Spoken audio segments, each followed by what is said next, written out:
Imagine waking up one morning and realizing that the person you trusted most in this world, the man who stood beside you through every failure, every sleepless night, every breakthrough, had stolen your entire life. Not your wallet, not your car, your name. The invention you bled for, the patent that was supposed to change everything. Gone. Transferred. Buried under someone else's signature. And while you were struggling to keep the lights on and raise your kid alone, he was shaking hands with senators and accepting awards for work that was never his. This is that story. Stay until the end and drop your city in the comments so I can see how far this story has traveled. The call came on a Tuesday, which was already a bad sign. Ethan Walker had learned over the years that Tuesdays had a particular cruelty to them. Not the dramatic crash of a Monday, not the slow grind of a Wednesday, but something specific and petty, like a universe that had thought about it overnight and decided to make things harder in a very targeted way. He was lying underneath a 1987 Cessna 172 when his phone buzzed against the concrete floor of the hangar. The screen lit up with a number he didn't recognize. Area code 212. New York. He almost let it go to voicemail. Walker Aviation, he answered, because he always answered. You couldn't afford not to when you were a one-man operation with a 9-year-old depending on you. There was a brief pause on the other end, the kind of pause that came from someone who wasn't used to waiting and was recalibrating to the fact that they'd have to. Is this Ethan Walker? The voice was precise, controlled, female. It is. My name is Sophia Bennett. I was given your number by Gerald Haynes at Meridian Aero. Another pause, shorter this time. He said you were, and I'm quoting him directly here, the last honest mechanic left in the continental United States. Ethan wiped grease off his hands with a rag that was already too dirty to be useful. Gerald's generous. Gerald's desperate, she said flatly, which means I'm desperate. I have a Gulfstream G55. Oh, that's been grounded for 4 months. I've had 3 separate maintenance teams look at it. I've spent close to $200,000 in diagnostic fees alone, and I still cannot get that aircraft airworthy. My lawyers tell me I have options. My pilots tell me to buy a new jet, and Gerald Haynes tells me to call you. Ethan sat up slowly, his back popping in 2 places. He was 32, but some mornings his body moved like he was 50. What airport? Westfield Regional, New Jersey. What's the bird doing? Intermittent power failure during taxi. The avionics reset without warning. One of the teams thought it was the APU. Another thought it was a wiring harness issue near the tail. The third team, she stopped. The third team sent me a bill for $40,000 and a report that was essentially 6 pages of "we don't know." Ethan was quiet for a moment. He was already running through it in his head. G550, intermittent avionics reset, APU ruled out once already, wiring harness checked. There was something in the pattern of it that felt familiar, like a puzzle he'd seen a version of before, though he couldn't place where yet. I can come Friday, he said. I need someone Thursday. I have a custody arrangement on Thursdays. Another pause. This one different from the others, like she was deciding whether to push back. Friday works, she said. He told Noah about the trip that night over dinner, which was spaghetti with jarred sauce because Ethan had meant to make it from scratch and run out of time, which was the story of roughly 60% of his dinners. Noah was 9 years old and had his mother's dark eyes and Ethan's habit of going quiet when he was thinking hard about something. He stabbed a meatball and considered the news. Is it a big plane? Noah asked. Pretty big. Gulfstream G550. Private jet. Whose is it? A CEO. Woman named Sophia Bennett. Noah thought about this. Is she nice? I have no idea. I talked to her for 4 minutes. She sounds important. She sounds like someone who's used to people solving her problems quickly. Noah looked up. Can you solve it? Ethan twisted spaghetti around his fork. Probably. Dad. What? You always say probably when you mean yes. Ethan looked at his son across the scratched kitchen table in the yellow light of the overhead fixture that had been flickering for 3 weeks and that he kept meaning to replace. Something moved in his chest. That particular mix of exhaustion and something that wasn't quite pride but was close to it. Gratitude, maybe. That this kid existed. That this kid saw him. Yeah, Ethan said. I can solve it. Westfield Regional Airport sat about 40 miles outside of Manhattan, tucked between a logistics hub and a stretch of industrial buildings that had been trying to rebrand themselves as something called a business park since roughly 2009. The private aviation terminal was nicer than the rest of it. Marble floors, leather chairs, the kind of quiet that money buys. Sophia Bennett was waiting on the tarmac. Ethan had expected an assistant, maybe a facilities manager. Instead, he found a woman in a charcoal blazer and flat-heeled boots standing directly beside the aircraft, arms crossed, watching him park his truck with the expression of someone who had made a calculated risk and wasn't sure yet if it had paid off. She was younger than he'd expected. He wasn't sure why. The voice had given him an impression of someone older. She was maybe 30, with dark hair pulled back and the particular posture of a person who had spent years being the most prepared person in every room and had gotten used to carrying that. Mr. Walker. She extended a hand. Ethan's fine. He shook it. Her grip was firm and quick, businesslike. He noticed her eyes went immediately to his tool bag, sizing up what he'd brought. This is the aircraft, she said, as if he might have mistaken it for the one next to it. I figured. He moved toward it, running his eyes along the exterior. The G550 was a beautiful machine. Low wing, twin engine, the kind of aircraft that cost $40 million new and still looked like it meant business 20 years later. He could see nothing obvious from the outside, which he hadn't expected to. Whatever this problem was, it wasn't living on the surface. Can you walk me through exactly what happens? He said. Not the report. What the pilots told you. Sophia blinked. A small recalibration. Most people, he guessed, led with the documentation. They said it happens during taxi, almost always within the first 3 to 5 minutes. The avionics panel resets, like a full cold restart. The engines stay running, but everything goes dark for about 4 seconds and then comes back up. Every time? Not every time. Maybe 60% of taxi sequences, which is part of why it's been so hard to... Intermittent faults are always harder, Ethan said, crouching to look at the nose gear housing. Consistent problems are easy. Intermittent ones mean something's marginal. It's functioning, but barely. Something small is pushing it over the edge under specific conditions. The second team thought it was thermal expansion. They replaced 3 connectors near the avionics bay. Didn't fix it. Evidently not. There was something dry in her voice, the residue of a lot of expensive disappointments. What do you need from me? Access to the avionics bay, the cockpit, and the maintenance logs going back 2 years. He stood up, brushing dust off his knee, and somewhere I can work without someone looking over my shoulder. She studied him for a moment. Not hostile, more like she was filing something away. There's a tech room in the terminal. I'll have the logs pulled. She started to turn, then stopped. I should also mention, she said it with a tone that suggested what was coming was something she'd decided to include reluctantly. I want you to understand what it means to me if you can fix this. I have a board meeting in Monaco in 12 days. I've been managing my travel around this aircraft being grounded for 4 months. If you can fix it, I will pay you whatever you name.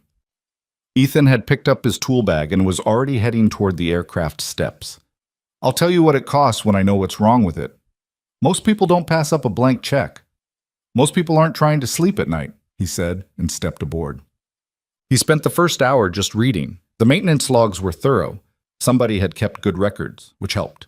He went through them slowly at the terminal table, coffee going cold beside him, marking passages with a pen. The 3 separate teams had each zeroed in on different suspects. The first team had focused on the APU and the power distribution panel. The second had gone after thermal expansion in the connector pins, which was a reasonable theory, but apparently hadn't solved anything. The third team, the one that sent the $40,000 bill, had documented everything and concluded nothing. Ethan read their report twice. It was competent work, actually. Thorough. They had checked everything they should have checked, which meant whatever they'd missed wasn't something obvious. He went back into the aircraft. The avionics bay of a G550 was accessible through a panel in the nose section, a cramped, cable-dense space that required a person to crouch and work with their face about 18 inches from a wall of wiring. He'd been in worse. He worked methodically, not rushing, tracing each harness with his fingers, checking connections, looking for anything that looked slightly wrong. A connector that had been reseated too many times, a wire tie that was pulling slightly, insulation that had any rubbing wear to it. Nothing obvious. He came back out, sat on the aircraft steps, and thought. Intermittent, triggered by taxi. Not by engine startup, not by flight. Taxi specifically. Taxi meant movement, vibration. Low-frequency rolling vibration from the wheels on pavement. He went back to the logs and found the entry he was looking for. A tire replacement 6 months before the problems started. Standard maintenance. Nothing notable. He went to the nose gear. It took him 20 minutes, lying on his back with a flashlight in one hand and a mirror tool in the other, to find it. It was inside the nose gear housing, in a location that required the mirror to see around a support bracket, a small ground bonding strap that had developed a hairline fracture in the copper braid. At rest, the fracture was closed. The strap functioned. Under rolling vibration, the fracture opened slightly, creating a momentary interruption in the ground path for the forward avionics bus. 4 seconds of darkness. Then the fracture closed again. Power restored. Intermittent. Rolling vibration specific, invisible to anyone who hadn't thought to look there, in that configuration. He sat back and looked at the piece for a long moment. It was smaller than his thumb. He'd seen this exact failure mode once before.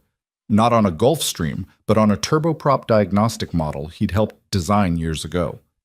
That was where he knew the pattern from. He'd built the logic for detecting precisely this kind of intermittent ground fault into a diagnostic system that could have caught this problem in 40 minutes rather than 4 months. But that was a different life. He stood up, went back inside, and replaced the strap. The test taxi took 11 minutes. He sat in the cockpit with the pilot, a careful, quiet man named Dennis, who had been flying this aircraft for 6 years and who had started to take the malfunctions personally, the way pilots sometimes did with machines they loved. They rolled the length of the taxiway twice. Then again. The avionics panel stayed lit the entire time. Steady, unblinking, perfect. Dennis looked at Ethan with an expression that was somewhere between relief and disbelief. "That's it?" Dennis said. "That's it." 4 months. Dennis shook his head slowly, looking at the instruments like he was apologizing to them. 4 months, and it was a ground strap. It was in a location nobody thought to check. The vibration pattern was specific enough that you had to already be thinking about rolling-induced ground faults to look there. Ethan unstrapped his harness. "It's not a common failure mode. I've seen it once before." Dennis looked at him. "Where?" Ethan was already moving toward the cockpit door. "A long time ago," he said. "Doesn't matter." Sophia was in the terminal when he came back in. She was on the phone, one of those calls that looked like it had been going on for a while. The kind where the person standing is doing most of the listening and most of the not liking what they're hearing. She saw him come through the door and read something in his face because she wrapped up the call in about 15 seconds with a tone that said, "We'll finish this later," to whoever was on the other end. "Well?" she said. "It's fixed." She stared at him. You've been here 4 hours." 3 hours and 40 minutes. The third team was here for a week. Ethan set his tool bag on the table and started making notes on his invoice pad. Hairline fracture in a nose gear ground bonding strap. It was inside the housing, behind a support bracket. You needed a mirror tool in a specific angle to see it, and you had to already be thinking about rolling-induced ground faults. He tore the invoice off and held it out. Parts and labor. No markup. Sophia took the paper and looked at it. He watched her face. There was something shifting in it, some calculation she was running. The number on the invoice was fair, reasonable, about a quarter of what any of the other teams had charged, and unlike them, it actually came with the problem solved. "This is significantly less than I expected," she said carefully. "You expected to overpay." "I expected to pay for the value of what I received." "You're paying for 3 hours and 40 minutes of my time and a $12 part," Ethan said. "I don't charge for 4 other teams failing. That's not your fault, and it's not mine." She looked at him for a long moment. There was something specific in her expression that he couldn't quite name, Not exactly admiration, but close to it. More like recognition. Like she was looking at something she didn't encounter very often and was noting the coordinates. Earlier, she said, before you went into the aircraft, I made you an offer. You did. And I want to. You don't need to. I was out of line, she said, and there was something in the way she said it that made it clear it wasn't easy for her. Not the apology itself, but the admission that she'd miscalculated, that she'd read him wrong. I'm accustomed to.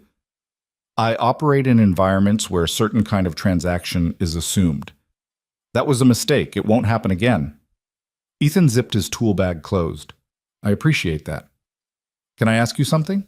Sure. You said you'd seen that failure mode once before. Rolling-induced ground faults. Where? He was quiet for a beat. Just a beat, but she caught it. He could tell from the way she went slightly more still. I spent some time doing diagnostic system design years back, he said. Before I had my own shop, I worked on a few avionics fault detection systems. Which systems?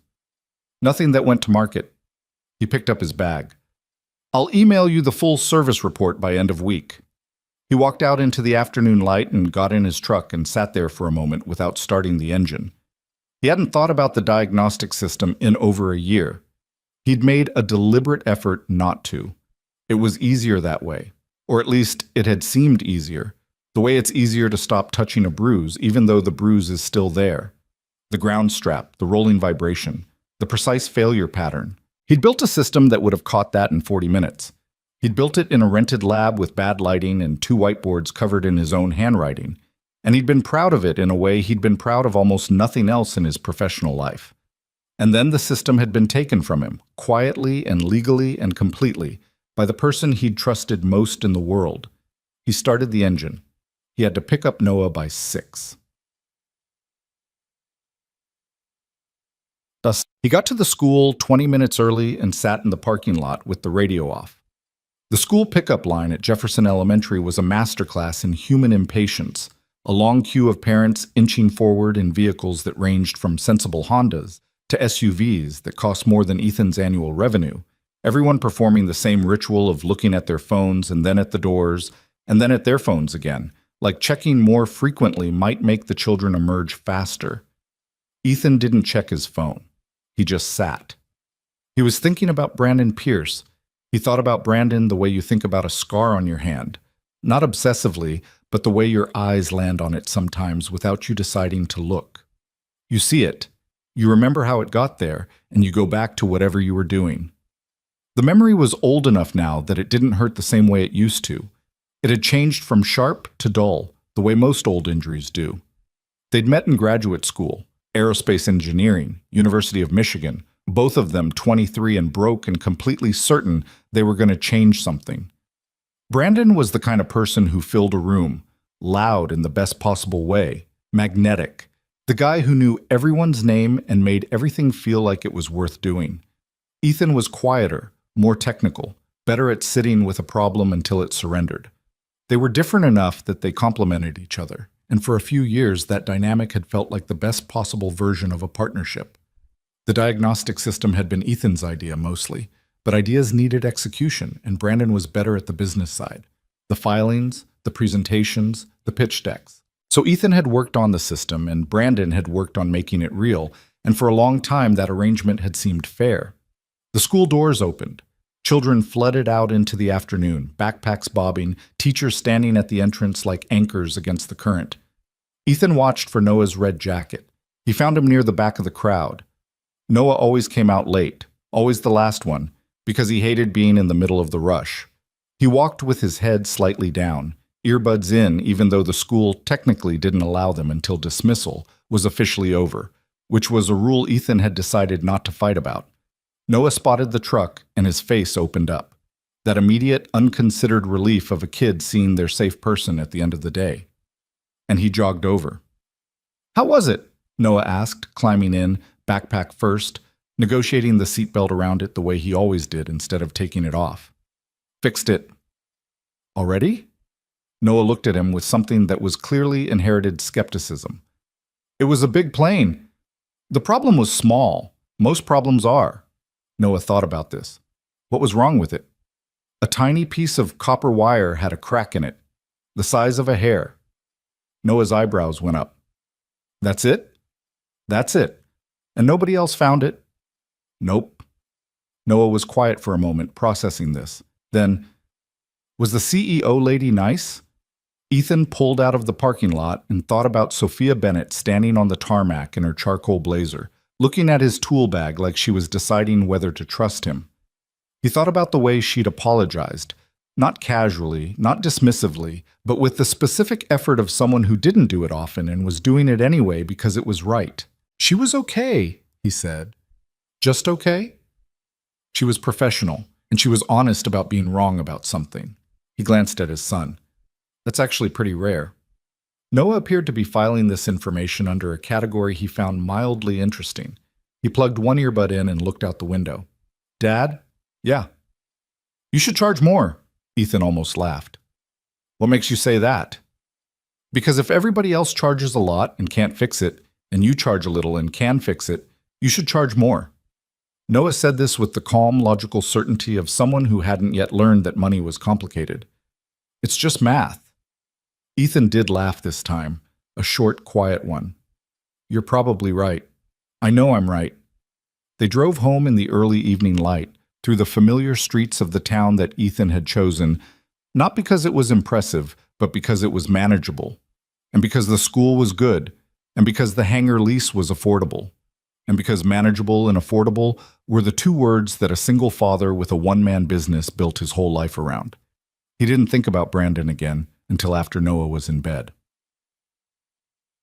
The service report took him most of Thursday evening to write. He was particular about documentation, more particular than most independent mechanics, probably more particular than was strictly necessary. But he'd learned early that the paperwork was as important as the work itself, that a poorly documented repair was almost as bad as no repair, and he'd never quite been able to shake the habit of treating a service report like a legal document. He emailed it to Sophia Bennett at 9:47 p.m. and didn't expect to hear back until the following week. She replied at 10:02 p.m. Mr. Walker, this is the most thorough service report I've received from any of the 4 teams. I have a few questions when you have time. Also, the name on the patent you referenced in Section 4, the ground fault detection methodology. Is the Ethan Walker in the academic citation the same Ethan Walker I hired today? SB. He stared at the email for a long time. The patent reference. He'd included it almost automatically, the way he always did when his work touched a methodology he'd developed or contributed to. Proper attribution, just good practice, old habit. He hadn't thought about what it might look like from her end. He typed back, the questions can wait until next week. And yes, same person. I. Her reply came back in under a minute. I thought so. Get some sleep, Mr. Walker. We'll talk soon. He closed his laptop and sat in the quiet of his kitchen, in the house where nothing was particularly new and several things needed fixing and the overhead light still flickered, and he thought about how strange it was, the way certain things found you, even when you'd spent years walking in the opposite direction. He didn't know what Sophia Bennett intended to do with that information. Probably nothing. She was a CEO.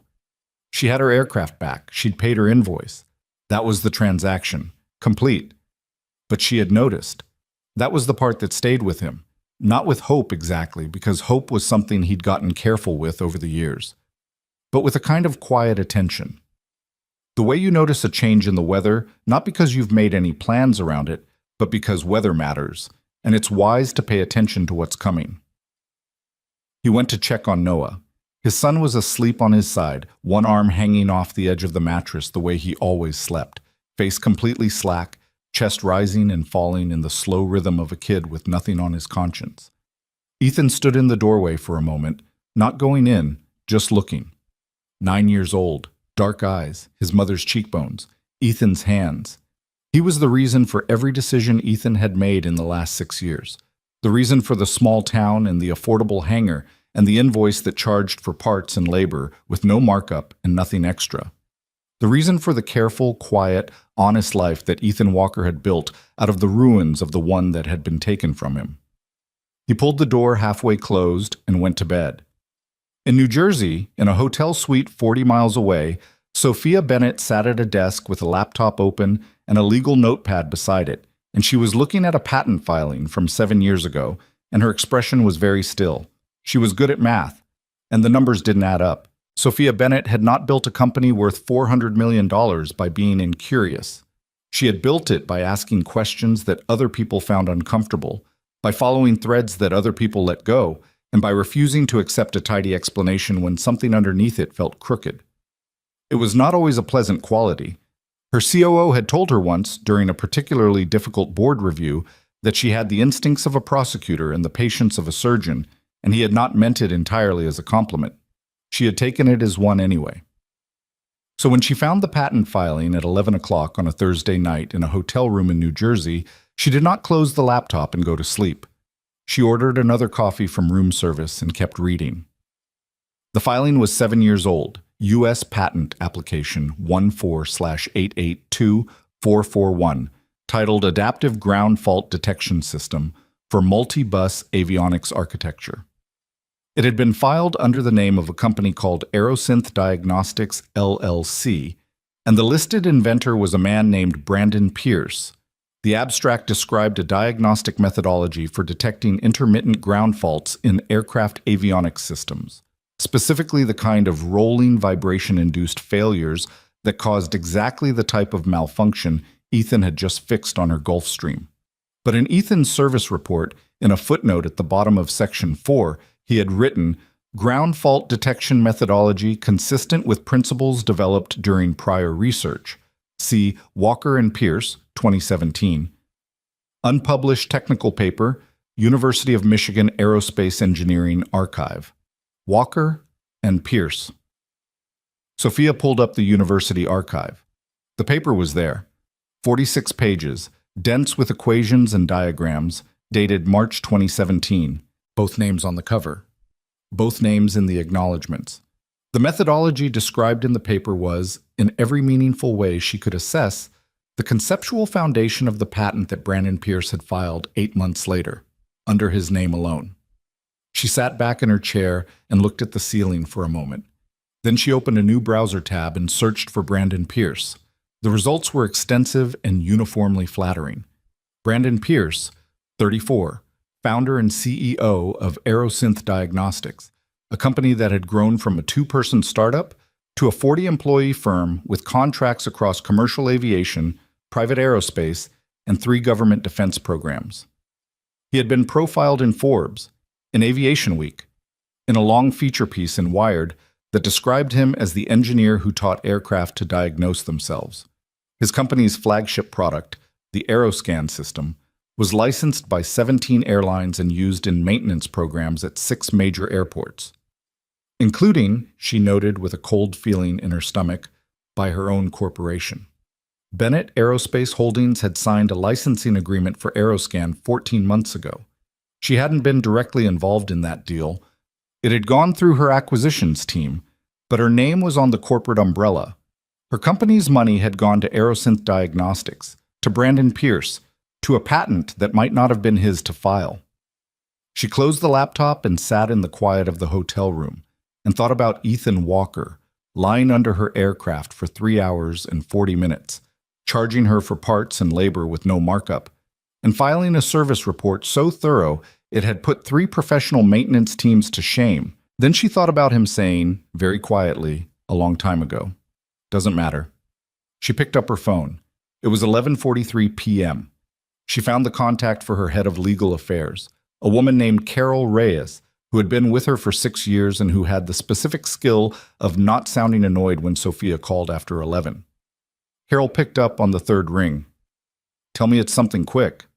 "It's not something quick," Sophia said. "I need you to pull the full patent history on something called Aerosynth Diagnostics, and a filing number I'm going to text you. I need to know everything, the original filing, any amendments, any co-inventor disputes, any litigation. And I need to know who our licensing agreement is actually with." A pause. "Is this about the jet repair?" "Just pull the records, Carol." "It's midnight." "In the morning is fine."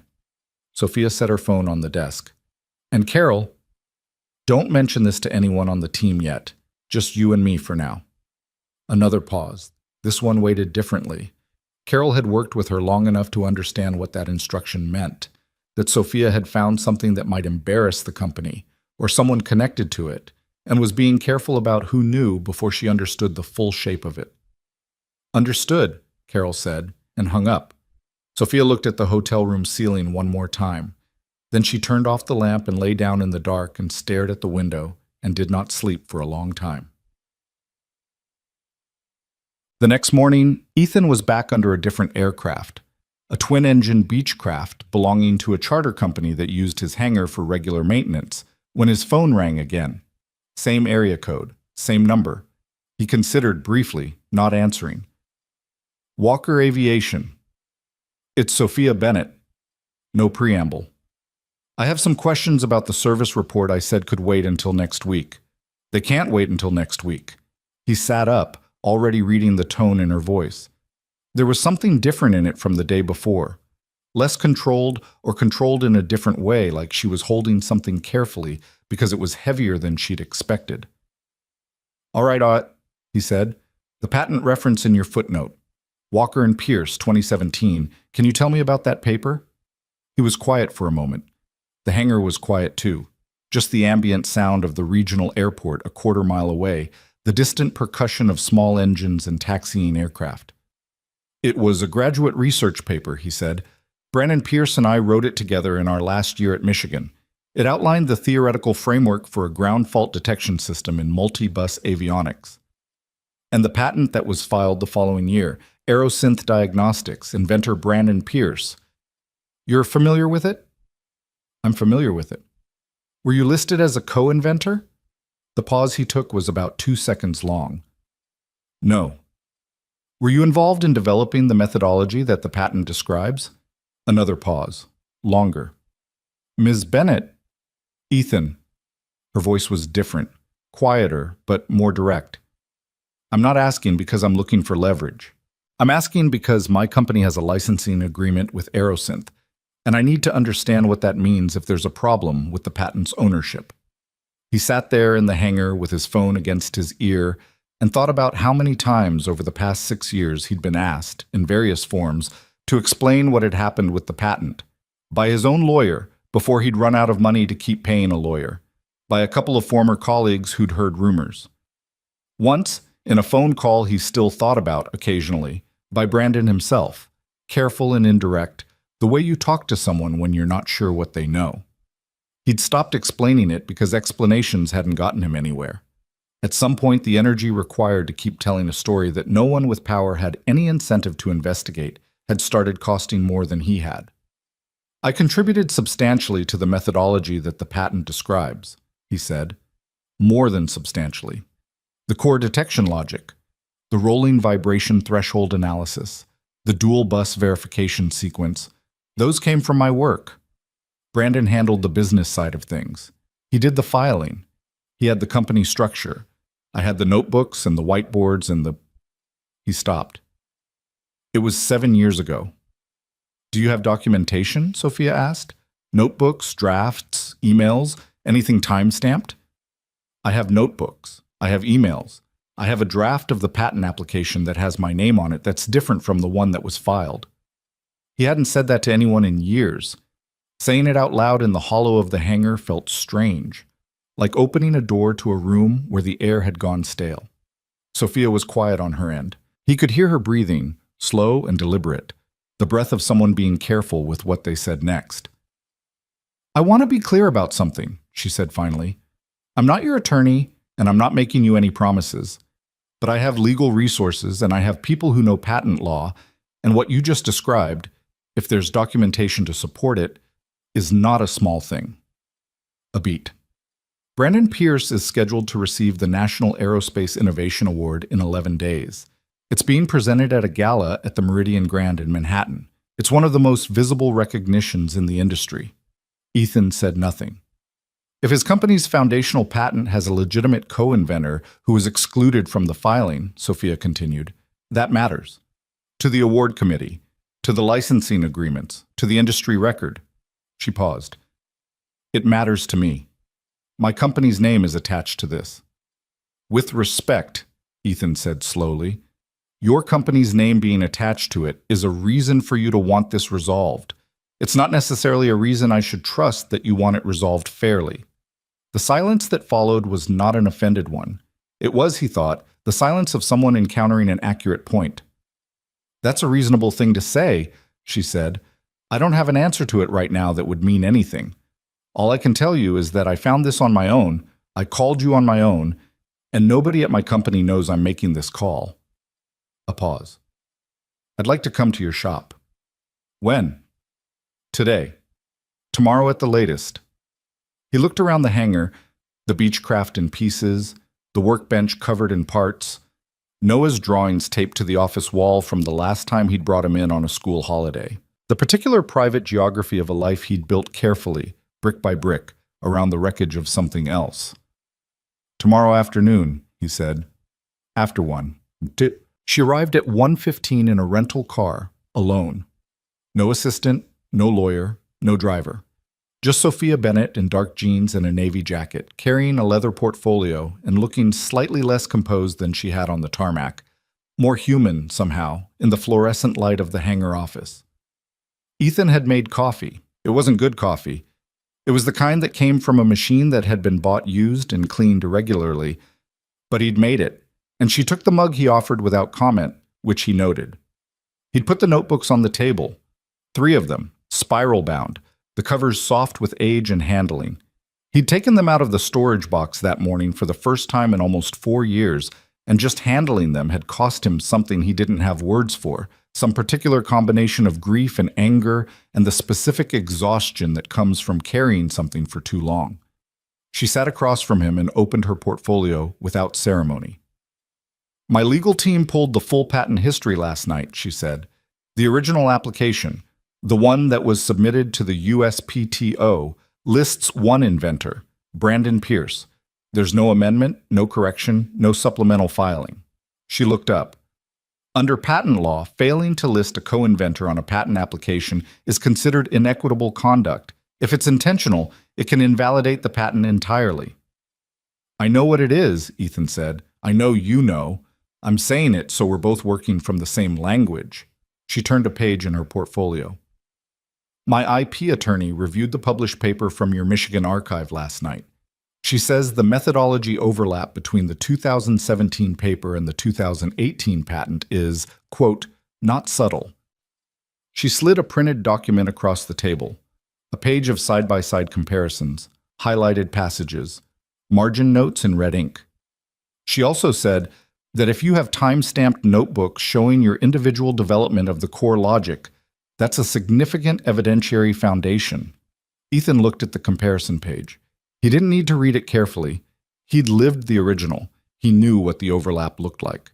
But seeing it laid out clinically, in red ink, by someone who had no prior investment in the story, did something to him that he hadn't quite expected. It made it real in a different way. Not the way it was real when it was his private wound, his private history. Real in the way that a court document is real. Evidence real. He pulled one of the notebooks toward him and opened it.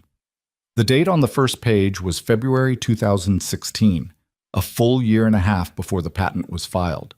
His handwriting covered every page, tight and technical, working through problems in real time, the marginalia of someone genuinely thinking rather than documenting after the fact. These go from February 2016 to November 2017, he said. That's the full development period. The rolling vibration threshold analysis is in here from April 2016. The dual bus verification sequence is from September. He turned to a page near the back. This is a draft patent claim I wrote in October 2017. Brandon and I had agreed we were going to file together. He took this draft. He said he was going to clean it up and send it to the patent attorney. He laid the notebook flat on the table. The filing happened in February 2018. I was not on it. Sophia looked at the page, then at him. Did you confront him? I tried. He said it simply, without drama, because the drama had long since burned off, and what was left was just the flat fact of it. He said there'd been a miscommunication with the attorney. He said he'd file a correction. Then he stopped returning my calls. He paused. His company launched 6 months later. He had investors. He had a product roadmap. And I had notebooks in a cardboard box. You didn't pursue legal action. I was 26 years old with a baby and no money. Intellectual property litigation against a well-funded startup can cost $500,000 and take 5 years. I didn't have $5,000. He looked at the table. By the time Noah was old enough that I'd have had some bandwidth to think about it again, Aerosynth was a real company with real contracts and real lawyers, and I was a one-man aircraft repair shop in New Jersey. He met her eyes. I made a calculation.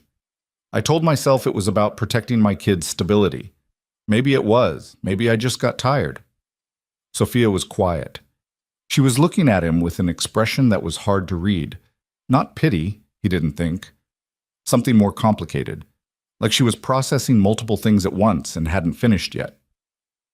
There's something else you should know, she said. The National Aerospace Innovation Award. The one Brandon is receiving in 11 days. It's specifically being given for the Aeroscan diagnostic system. The selection committee cited the patent. His acceptance of that award, with his current patent status, I know what it means, Ethan said quietly. If we can establish legitimate co-inventorship, the award committee would have to... I said I know what it means. He said it without heat, but firmly. I've known what it meant since the day he filed without my name. I just had other things to deal with. Another silence, this one different from the others. Something had shifted in the room. Some temperature change. Some rebalancing of weight. Sophia set her pen down on the portfolio. Why did you put the footnote in the service report? She asked. He hadn't expected that question. What? The footnote, citing the Walker and Pierce paper. You put it in a service report to a client. You didn't have to. It was a footnote. Nobody reads footnotes. She was watching him carefully. Why put it in? He thought about it honestly. He wasn't sure he had a clean answer. Habit, he said finally. When my work touches something I had a hand in building, I cite it. It's what you do in engineering. You document, you attribute, you... He stopped. I couldn't put my name on the patent, but I could put my name on the footnote. Sophia looked at him for a long moment. Then she picked her pen back up. Okay, she said. Here's what I can offer. I can put my legal team on this. Real IP litigation attorneys, not corporate generalists. I can cover the cost. My company has standing because of the licensing agreement, so we have legitimate legal interest in establishing the correct inventorship. I can also bring in an independent technical expert to review the notebooks against the patent filing. She paused. I can't promise you an outcome. I can't promise the timeline, and I can't promise that this doesn't get complicated and ugly before it gets resolved. Why would you do this? Ethan asked. Your company's interest here is in the licensing agreement. If the patent gets invalidated, your agreement goes away too. You could just as easily, more easily, build a legal argument that you were an innocent party in a licensing transaction and move on. I could, she said, so why aren't you? She was quiet for a moment. It wasn't a calculating quiet. It was the quiet of someone deciding how honest to be and landing on completely. Because I spent a lot of years in rooms full of people who had the resources to make things right and chose not to, she said. Because I looked at your invoice and then I looked at that footnote, and the only reason a person puts their name in a footnote on a service report that nobody's going to read is because it's the only place they have left to put it. She closed her portfolio. And because I have a company that apparently has been paying royalties for 7 years on work that someone else did. That offends me. He looked at her across the table in the hangar office, in the bad fluorescent light beside the cold coffee machine, and he thought that this was not the version of this conversation he had ever imagined having. In the versions he'd imagined, and over the years he'd imagined a few, the person sitting across from him had always been a lawyer, or a judge, or some neutral institutional authority, not a CEO in dark jeans who'd driven herself to a small aircraft hangar in New Jersey and asked a question about a footnote. You'd be going against Brandon Pierce, he said. He has the same kind of resources you do. He has contracts with government programs. He's not going to... I know who he is. Her voice was even. I've been in rooms with Brandon Pierce. He spoke at an industry conference I hosted 14 months ago. She paused. He's charming. He told a story about building his company from nothing.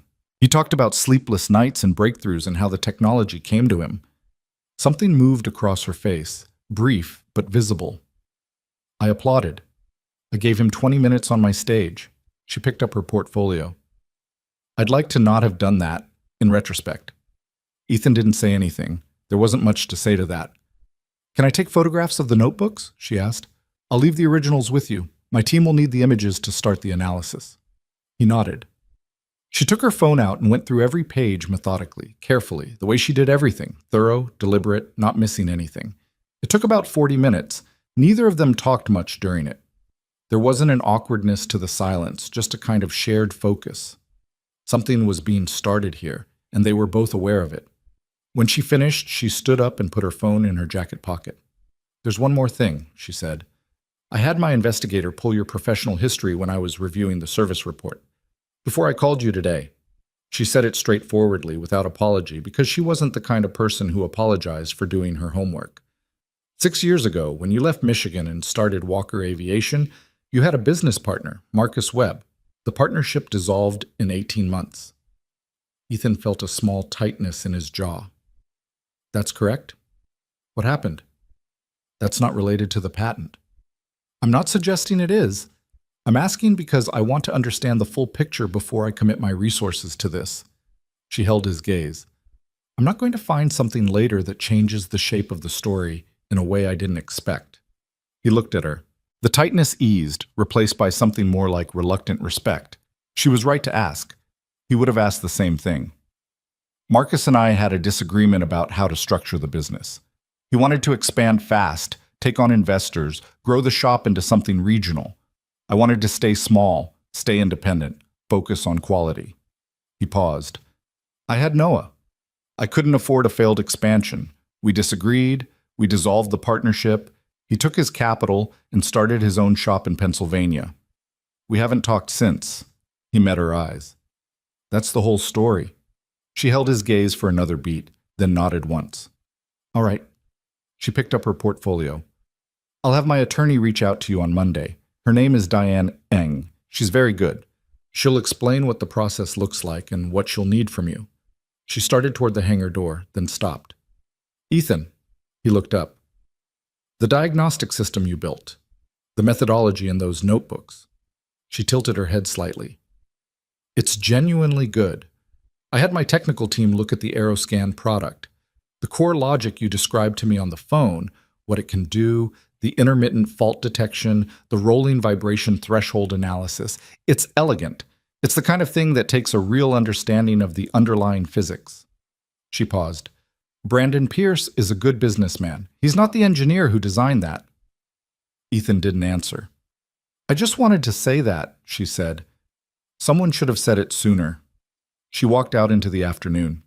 He sat at the table for a moment after she left, listening to the sound of her rental car pulling out of the gravel lot. His hand was resting on the cover of the notebook, and he noticed, almost with surprise, that his hand was slightly unsteady. He pressed it flat against the cover. The notebook was warm from the light. The spiral binding was bent at the corner from years of being stacked wrong in a box.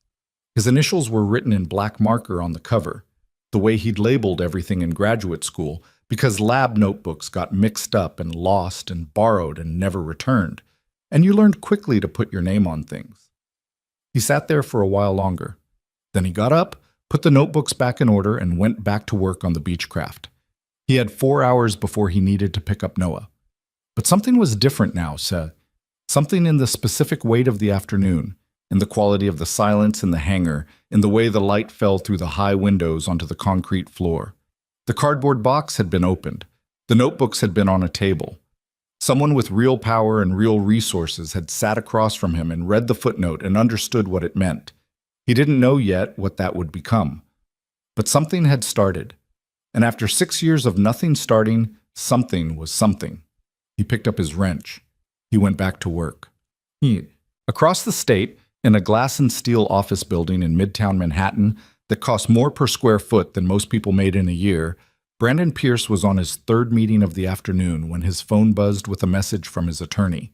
He glanced at it under the conference table, the way you do when you're trying to look like you're not looking at your phone. The message was 4 words long. We need to talk. Brandon Pierce set his phone face down on his knee and returned his attention to the meeting, and his expression did not change because he was very good at that. He'd spent years getting very good at that. But under the table, his thumb pressed against the edge of his phone case hard enough that it left a mark on the skin. He knew, in the particular way that a person knows a thing they've been half expecting for a very long time, that something had shifted. He didn't know the specifics yet. He didn't know about the hotel room, or the notebooks, or the footnote, or the woman in the charcoal blazer who had started asking questions. But he knew that the thing he had built his life on top of had always had a crack in it, and somewhere, in some place he couldn't see yet, the vibration had started.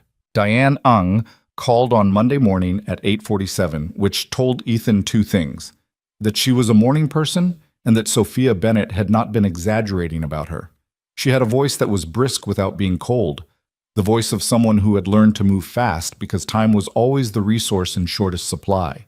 She introduced herself, confirmed she'd reviewed the photographs of the notebooks and the comparative analysis her team had done over the weekend, and then said, without any softening preamble, "I want to be honest with you about where we are and what this is going to take." "Go ahead," Ethan said. He was in the hangar office, door closed, coffee in hand. Noah already dropped at school. "The evidentiary foundation you have is strong. Stronger than I expected, honestly. The notebooks are time-stamped, they're in your handwriting, and the progression of the methodology is clearly documented from early development through to a draft patent claim. The Walker and Pierce paper from Michigan provides independent corroboration that you were a co-developer. And the overlap between your documented work and the issued patent is... There's no innocent explanation for how specific it is." She paused. "Here's what that means in practical terms. We have enough to file a request with the USPTO for correction of inventorship under 35 U.S.C. 256. That's the formal mechanism for adding an omitted co-inventor to an issued patent. It doesn't require proving fraud at the outset. We just need to establish that you made a significant contribution to the conception of the invention. And if Brandon contests it, he will contest it. His attorneys will contest it aggressively, because if the correction goes through, it affects the ownership structure of every claim in that patent, and by extension, every licensing agreement Aerosynth has ever signed." A brief pause. "That's a lot of money. He's not going to let that go without a fight." Ethan stared at the wall of the office, at Noah's drawing of an airplane that had been taped there for 2 years. Crayon, slightly lopsided, the engine's too big and the wings too short in the way that a kid's drawing is more about enthusiasm than accuracy. What does the fight look like? Depositions, expert witnesses, technical analysis? It's not criminal. This is civil patent law, but it's adversarial and it's slow. Best case, 18 months. More likely 2 to 3 years if he pushes it all the way. She said it plainly, without apology. "I'm telling you this because you need to know what you're signing up for. This is not a quick resolution." "What about the award ceremony?" 11 days. "The award is a separate track. I've been in contact with the National Aerospace Innovation Foundation's General Counsel. They have their own standards for vetting award recipients, and they take credential fraud seriously. If we can get them documentation, the notebooks, the paper, the patent analysis, before the ceremony, they have the discretion to suspend or withhold the award pending investigation." She paused. "I can't promise they will, but I can make sure they have what they need to make an informed decision." Ethan was quiet for a moment. He was thinking about the 2 to 3 years. He was thinking about what that meant practically, not just emotionally, not just in terms of the story, but in terms of what it would cost him in time and energy and distraction, what it would do to the careful equilibrium of the life he'd built around Noah's school schedule and the hangar lease and the steady, modest rhythm of work that kept them both stable. "I need to think about it," he said. "Of course." No pressure in her voice. "Take a few days, but I'd ask you not to take more than that, because if we're going to get anything in front of the foundation before the ceremony, we're already working against the clock." He thanked her and hung up. He sat in the office for a long time after that, looking at the crayon airplane on the wall. He didn't tell Noah that night. He wasn't sure yet what he would tell him, or when, or how much a 9-year-old needed to know about a patent dispute and a stolen name and a fight that might take 3 years to resolve. He made dinner. Actual chicken this time, not spaghetti from a jar. And they ate and talked about Noah's day and about a kid in his class named Jordan who had apparently eaten an entire granola bar in one bite on a dare and immediately regretted it, which was the kind of story Noah told with the full narrative commitment of a born storyteller. After dinner, while Noah was doing homework at the kitchen table, Ethan went to the garage and opened the storage box again. He'd put the notebooks back after Sophia left, but there was another layer to the box. Older things, further down. He dug through it carefully. Old journals, a Michigan sweatshirt he never wore anymore, a photograph from the lab, him and Brandon at 23, standing in front of a whiteboard covered in equations, both of them grinning like they owned the future. He looked at the photograph for a long time. Brandon looked the same in it as he did in the Forbes profile Ethan had found online. Same broad smile, same easy confidence, the particular warmth of a person who was very good at making you feel like you were the most interesting thing in the room. Ethan remembered the specific quality of that warmth, how it had felt, at 23, to be on the receiving end of it. How it had made him want to work harder, build better, produce something worth that confidence. He put the photograph face down in the box. Under it, he found what he'd been looking for, a printed email chain, 17 pages long, from October and November 2017. He and Brandon going back and forth about the patent draft.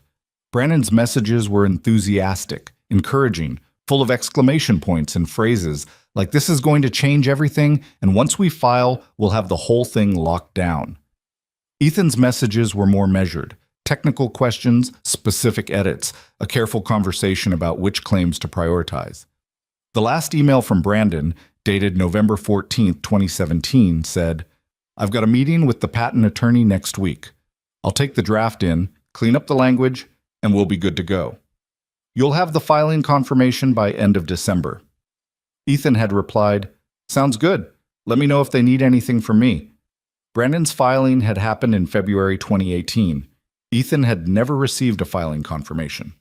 He sat on the cold garage floor with the email chain in his hands and thought about the specific mechanics of how a betrayal that large happens, not in one dramatic moment, but in a series of small, quiet decisions.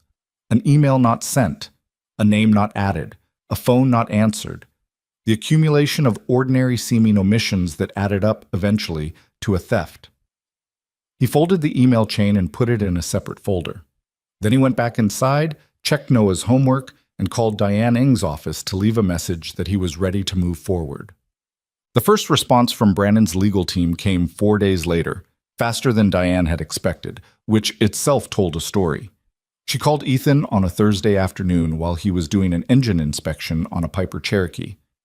"They've made a pre-litigation settlement offer," she said. "I'm going to read you the key terms, and I want you to listen to all of them before you respond." He put down his wrench. "Go ahead." Aerosynth Diagnostics, through their legal representation, is offering a one-time payment of $350,000 in exchange for a full release of any co-inventorship claims, a non-disclosure agreement covering all aspects of the dispute, and a statement from you confirming that the patent accurately reflects the sole inventorship of Brandon Pierce. A pause. They also want you to sign a separate agreement stating that you will not contact any media, any industry organizations, or any regulatory bodies regarding this matter. Ethan said nothing. "Ethan, I heard you. $350,000 is not nothing for someone in your position. For someone in my position," he said slowly. $350,000 is the price they've calculated it takes to make me go away. His voice was even. "They want me to sign a statement saying his name belongs on that patent. Yes. That's not money. That's a price for a lie." Diane was quiet for a moment. "I know. I'm not recommending you take it. I'm required to present it to you fully. But I want you to understand what you're declining. It's not just the money. If you decline, they escalate. They have a legal team that does nothing but patent litigation. They have resources that will make this process expensive and exhausting in ways that—" "Diane." He picked his wrench back up, not to use it, just to have something in his hand. "Did you read those notebooks?" "I did." "All 3 of them?" "Every page." "Then you know that patent belongs to both of us." Probably more to me than to him. He paused. I have a son. He's 9 years old. He doesn't know any of this yet. But one day he's going to be old enough to look up his father's name and find out what his father built. And I need what he finds to be the truth. His grip tightened on the wrench. I'm not signing a statement that says otherwise for $350,000 or $350 million. Tell them no. Diane was quiet for exactly one beat. All right, she said, and he could hear something in her voice. Not exactly admiration, but something close to it. The sound of a lawyer who had just confirmed that her client was going to make her job harder and had made peace with it. I'll tell them no. Sophia flew in the following Tuesday for what she called a strategy meeting, which turned out to be less formal than that phrase suggested. She arrived at the hangar in the mid-afternoon, again in the rental car, again alone, and this time she'd brought sandwiches, which Ethan hadn't expected and which struck him irrationally as the most human thing she'd done yet. My assistant tried to book a conference room at a hotel near the airport, she said, setting the bag on the workbench. I told her not to bother. You could have done this by phone. I could have. She sat on a stool and opened her portfolio. Diane told me you turned down the offer. She told you fast. I asked her to keep me informed. She met his eyes. You're not her only client in this, remember. My company is a party to this dispute, too. I remember. He sat across from her on another stool. Do you have a problem with me declining? No, I'm telling you because I want you to know that my team's position is fully aligned with yours. We're not looking for a quiet resolution. We want the record corrected. She opened the portfolio. Here's where things stand. Diane has submitted the inventorship correction request to the USPTO. They've acknowledged receipt. Their review timeline is typically 60 to 90 days, but we flagged the award ceremony timeline and requested expedited handling. We'll see if that gets traction. She turned a page. On the foundation side, their general counsel has received our documentation package. They have not responded formally yet, but I had an off-the-record conversation with a board member I know personally. They're taking it seriously. The fact that it came from me with a formal legal brief attached, rather than from an anonymous source, that matters to them. Brandon will find out about the foundation inquiry. He probably already has. His attorneys would have eyes on the foundation. She paused. Which means the next offer isn't going to be $350,000. She was right about that. The second offer came the following Thursday. $750,000 with the same NDA, the same false statement requirement, and 2 new additions, a clause requiring Ethan to return all notebooks and documentation to Aerosynth, and a clause requiring him to submit to a sworn statement that he had never developed any significant portion of the Aeroscan methodology. Diane read it to him over the phone. When she finished, he said, "They want the notebooks." "Yes." "The one physical thing I have that they can't rewrite or reframe or explain away. They want me to hand it to them." "That's the interpretation, yes." "No," he said. Same answer as before. He hung up and sat in his truck in the school parking lot and waited for Noah. That night, after dinner, while Noah was watching television in the living room, Ethan took the notebooks out of the garage box and put them in the locked filing cabinet in his bedroom, the one he used for legal documents, and the copy of his custody agreement and Noah's birth certificate. The things that mattered most. He hadn't told Noah yet. He'd been trying to figure out the right way to do it, the right amount to share with a 9-year-old who was perceptive enough that vague reassurances wouldn't work, but young enough that the full weight of it would be unfair to put on him. He'd been putting it off. He sat on the edge of his bed and looked at the locked cabinet and thought that putting it off was starting to become its own problem. Noah was going to notice that his father was distracted, that there were phone calls behind closed doors, that something was moving in the background of their daily life that nobody was naming. He went back out to the living room. "Hey," he said. Noah looked up from the television, reading something in his father's face immediately, the way kids do when they've been paying attention their whole lives to the adult who raised them. He muted the TV without being asked. "What?" Noah said. Ethan sat in the armchair across from the couch. "There's something going on that I want to tell you about. It's complicated, but you're old enough to hear it." Noah put the remote down on the cushion beside him. He He was giving Ethan the full, serious attention of a kid who had learned that his father didn't use that tone of voice unless something was real. "You know how I used to do engineering before I had the hangar?" Ethan began. Noah nodded. "A long time ago, before you were born, I was working on something important, a system for aircraft, something that could find problems in planes that were hard to find any other way." He paused, choosing his words. "I worked on it for a couple of years. It was probably the best technical work I've ever done." "What happened to it?" "A person I trusted took it. He filed the legal paperwork with his name on it instead of mine. His company got rich from it." He watched Noah's face. "And I didn't have the money or the time to fight it back then. So I let it go." Noah was quiet for a moment. His expression was working through something. Not confusion, Ethan could tell, but a kind of careful processing. Like he was deciding how to respond to something that deserved a real response. "He stole it," Noah said. "Essentially, yes." "Are you going to get it back?" "I'm trying to." "How?" "A lawyer, and someone who has resources I don't." He paused. "Her name is Sophia Bennett. She's the woman with the Gulf Stream." Noah was quiet again. Then, "Is it dangerous?" Ethan blinked. He hadn't expected that. "No, it's not dangerous. It's legal. It's going to be complicated, and it might take a while, and I wanted you to know about it because you're going to notice that things are different for a while." He looked at his son. "And because it involves your name too, our name. I want to make sure the record says the right thing, so when you're older and you look it up, it's right."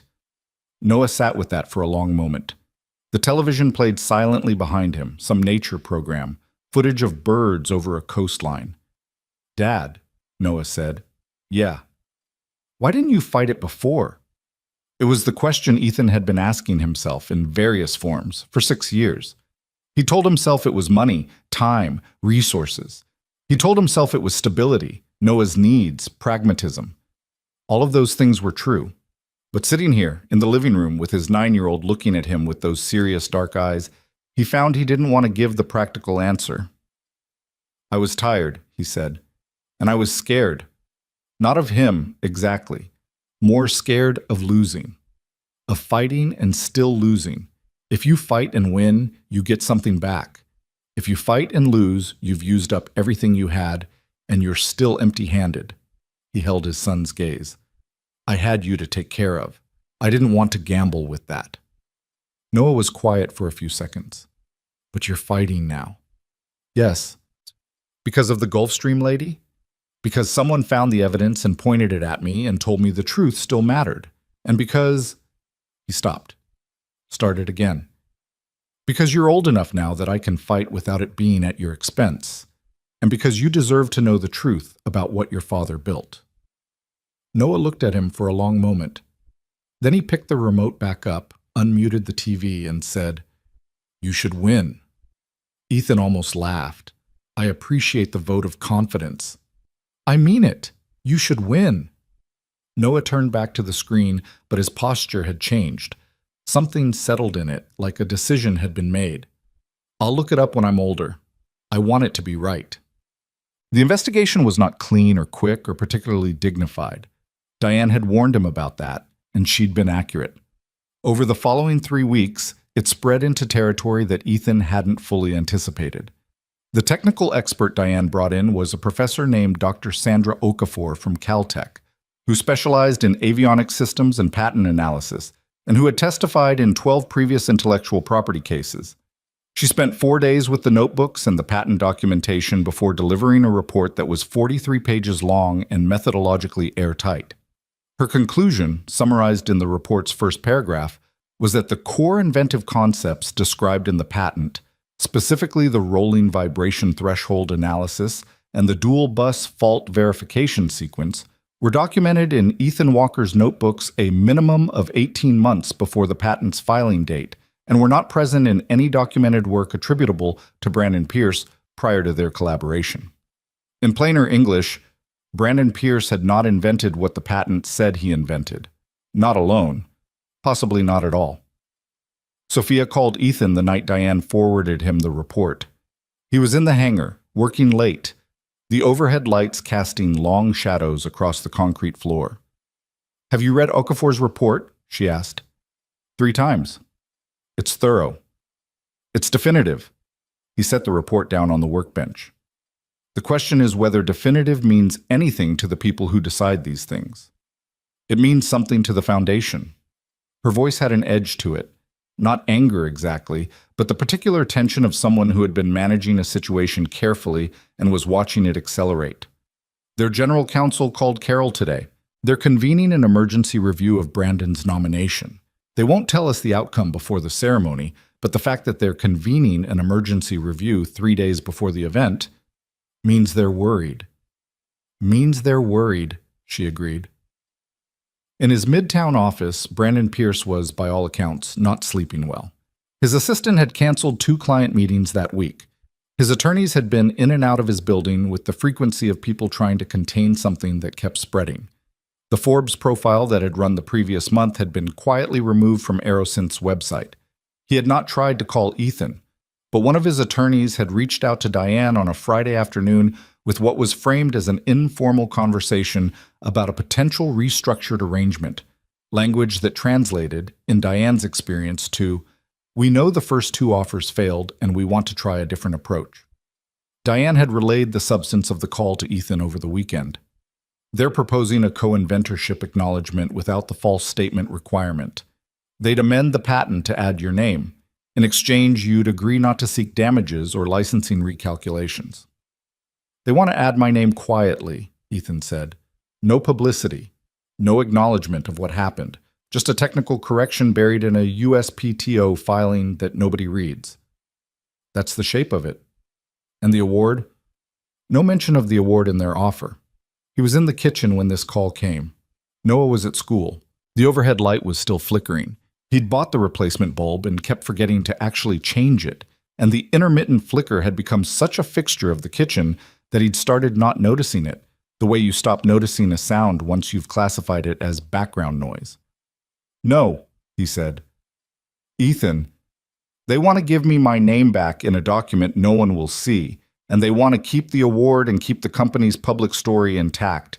That's not a correction. That's a burial with a nicer coffin." His voice was flat.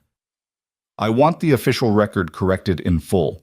I want the award process to reflect accurate information. I want the industry to know what was built and who built it." A pause. "That's what I want. Not money, not a quiet amendment. The truth on record." Diane was quiet for a moment. "That position makes the litigation longer and harder." "I know. Brandon's team will take this personally now. They'll push back on every element of the documentation. They'll try to find inconsistencies in the notebooks. Let them try." He said it with a steadiness that surprised even him. "I know what's in those notebooks. I know what I built. They can look at every page." "All right." A pause. "There's one other thing. Brandon's attorneys have started making inquiries about your personal history, your ex-wife, the custody arrangement, the dissolved partnership with Marcus Webb. They're looking for leverage. Anything they can use to question your character or your credibility." He'd expected this. Diane had warned him it was coming. "There's nothing to find." "I know. I've looked. But be prepared for them to try to make something out of nothing." A pause. "How are you doing?" "Not legally, actually." The question caught him slightly off guard, not because it was inappropriate, but because people didn't usually ask it directly. He looked at the flickering light above the kitchen table. "I'm okay," he said.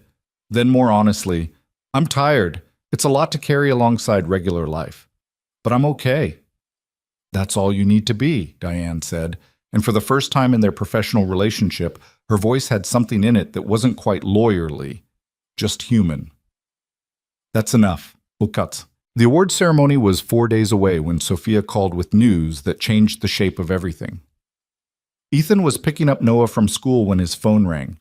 He answered it hands-free as he pulled out of the parking lot, Noah in the back seat with his backpack still on, earbuds in. "The Foundation called," Sophia said without preamble. "Officially. They've suspended Brandon's award nomination pending a formal investigation into the patent's inventorship." He said nothing. He kept driving. The suspension was announced internally to the ceremony committee this afternoon.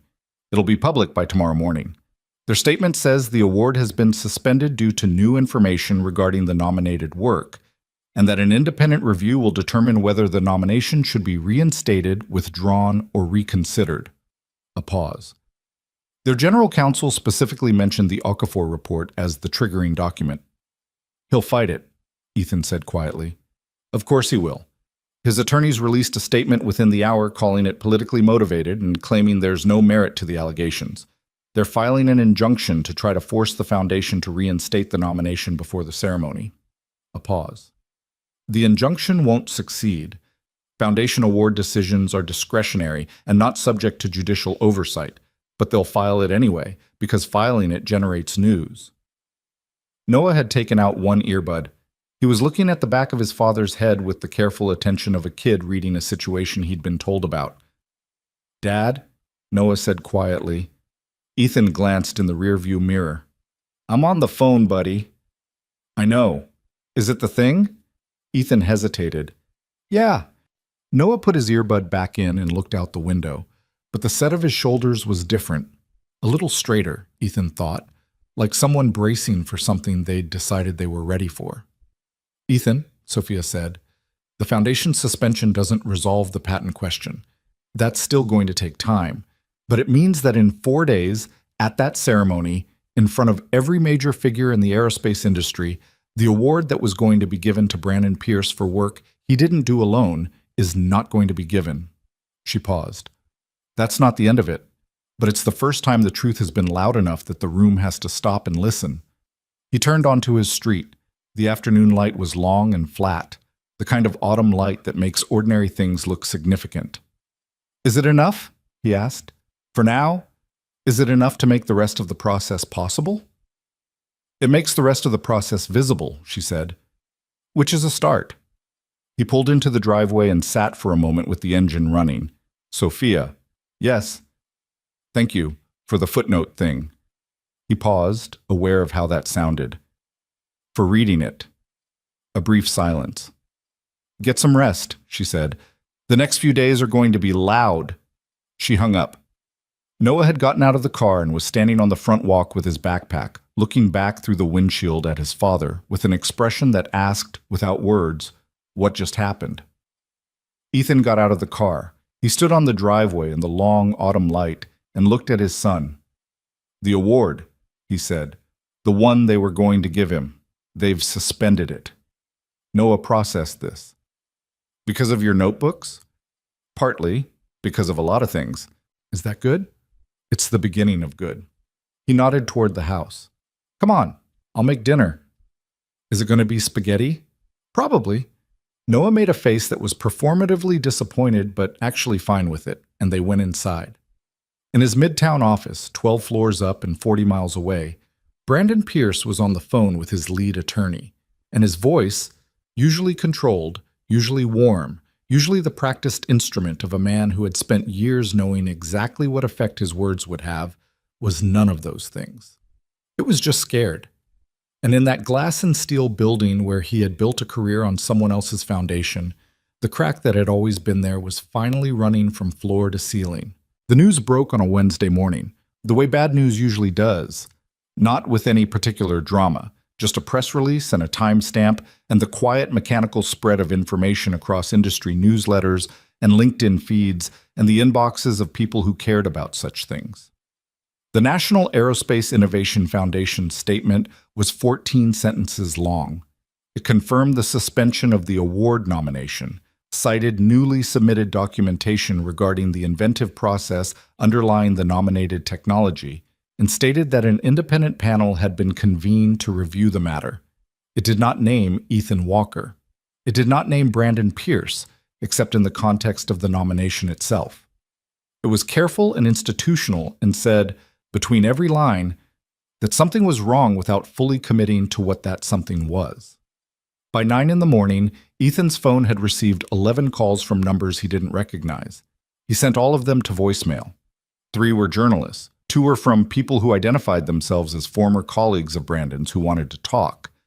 1 was from a man who said he'd worked at Aerosynth's early development team and had information that might be relevant, which was the kind of message that could mean anything from genuine whistleblower to opportunist attaching himself to a moving story. He forwarded that one to Diane. He went to work on a turbine inspection that had been scheduled for 2 weeks and tried to concentrate on the specific physical reality of the engine in front of him, the thing he could see and measure and trust, rather than the noise building in his peripheral awareness. He wasn't good at ignoring noise. He was better at it than he used to be, but he'd never been the kind of person who could fully compartmentalize, and the attempt to do it always cost him something. Diane called at 10:30. "The injunction failed," she said. "Federal judge dismissed it this morning. The foundation has full discretion over its award decisions, and Brandon's attorneys knew that going in, the filing was a pressure tactic, not a real legal argument." She paused. "The ceremony is in 2 days." "I know." Brandon's PR team released a statement an hour ago. They're calling the suspension a coordinated attack by a competitor, implying Sophia Bennett orchestrated it to eliminate Aerosynth from the marketplace. Ethan set down his wrench. They're going after Sophia. They're trying to reframe the story, make it about corporate competition rather than patent fraud. It's a standard move. When you can't defend the substance, attack the motive. A pause. Sophia's communications team is handling it. She's not worried. She should be a little worried. She says she isn't, and I've learned to take her at her word on that. Diane's voice had a dry edge that Ethan had come to recognize as her version of humor. There's something else. The former Aerosynth employee who left you that voicemail, I called him. His name is Ray Cortez. He was an early engineer at Aerosynth, came on in the first year. He says he saw internal documentation during the company's setup phase that listed you as a co-inventor. The documents were later revised. He kept a copy. Ethan stood very still in the hangar. Outside, a small plane was taxiing somewhere nearby, the engine sound rising and falling. He kept a copy. He says he kept it because something felt wrong at the time and he didn't know what to do with it. He's been carrying it for 6 years. A pause. He's willing to provide it under oath. There was a specific feeling that came with that information, not elation, because Ethan had trained himself to be careful with anything that felt like victory before it was finished. But something adjacent to relief. The relief of finding out that the thing you knew to be true had a witness who knew it too, that you hadn't been alone in the room when it happened. "Get him in front of Diane," Ethan said, already scheduled for tomorrow morning. Well, he told Sophia about Ray Cortez that evening. She was in Manhattan by then. She'd come in for the ceremony, which was happening whether Brandon received an award or not, because the aerospace industry's annual gala was a separate event from the award presentation itself, and because Sophia had obligations there that predated all of this. She called him at 7:30 when Noah was in bed and the house was quiet. "Diane told me about Cortez," she said. "That's significant." "It put someone else in the room," Ethan said. "Someone who saw it from inside Aerosynth. His testimony combined with the notebooks and the Okafor report." She stopped. "This is becoming a case that's very hard to walk back from." "That's what I want." "I know." A pause. "Are you coming to the ceremony?" He hadn't expected the question. "What?" "The gala. Tomorrow night. You're not required to. There's no legal reason you need to be there, but I want you to know that you're invited, as my guest." He was quiet for a moment, thinking about what that meant. A room full of aerospace industry executives, journalists, the full weight of the professional world that had been, for 6 years, the backdrop against which Brandon Pierce had built his false legacy. Ethan had been invisible to that world, by choice, partly, by circumstance, mostly. The quiet shop near the regional airport, the one-man operation, the invoice that charged fair prices. "It's not my world," he said. "It could be." "Sophia, I'm not saying it is right now. I'm saying it has a right to be." She paused. "And I think there's value in you being in that room when the announcement holds. Not to make a scene. There won't be one. Just to be present. To exist in that space as yourself, with your name, while the thing that was built on top of your work starts to come apart." He looked across the kitchen at the overhead light, which had finally stopped flickering. He'd replaced the bulb 2 days ago, finally, because Noah had pointed at it and said, "Dad, That's been broken forever with enough patient exasperation that Ethan had gotten up and fixed it within the hour. The kitchen looked different without the flicker, more stable somehow, more like itself. "All right," he said. "Good." A pause. "Wear something that isn't a work jacket." "I'll do my best." He heard something that might have been a smile in her voice before she hung up. The Meridian Grand was a hotel in Midtown Manhattan that occupied a full city block and had been hosting industry events since before most of the people attending had been born. Its ballroom could seat 800. On the night of the National Aerospace Innovation Gala, it was seating 743, which was close enough to capacity that the room had the particular density of sound and heat and human proximity that made everything feel slightly more significant than it might have in a half-empty space.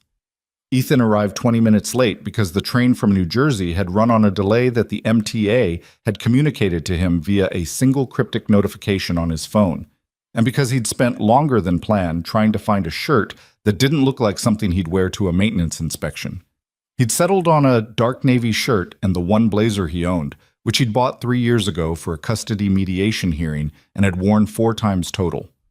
He found Sophia near the entrance to the ballroom with a glass of water in one hand and her phone in the other, talking to a man in an expensive suit who appeared to be telling her something she already knew.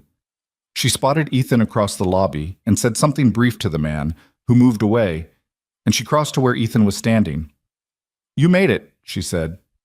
"Train was late." She looked him over once, not appraisingly, just noting the context. "How are you doing?" "Honestly, uncomfortable." He looked around at the lobby. The chandeliers, the carpet that cost more per yard than his monthly hangar lease, the density of people who moved through spaces like this without thinking about it. "This is not my natural habitat." "Mine either, originally."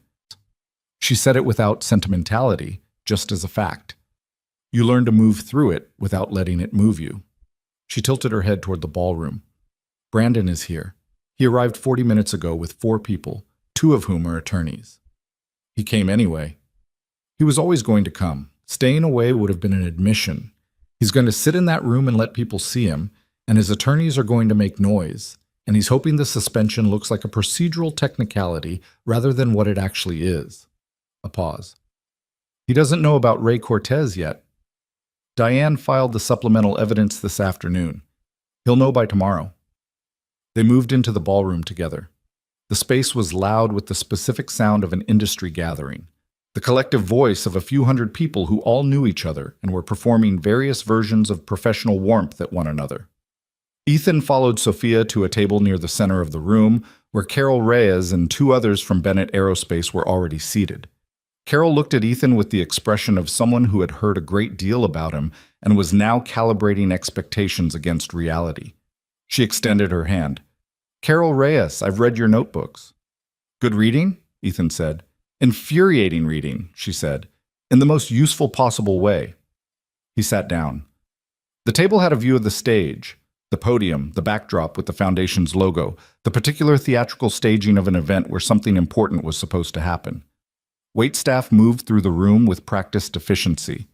The noise settled into a comfortable register, and then, across the room, Ethan saw Brandon Pierce for the first time in 6 years. He was at a table near the stage, center front, the table that would have been reserved for the award recipient.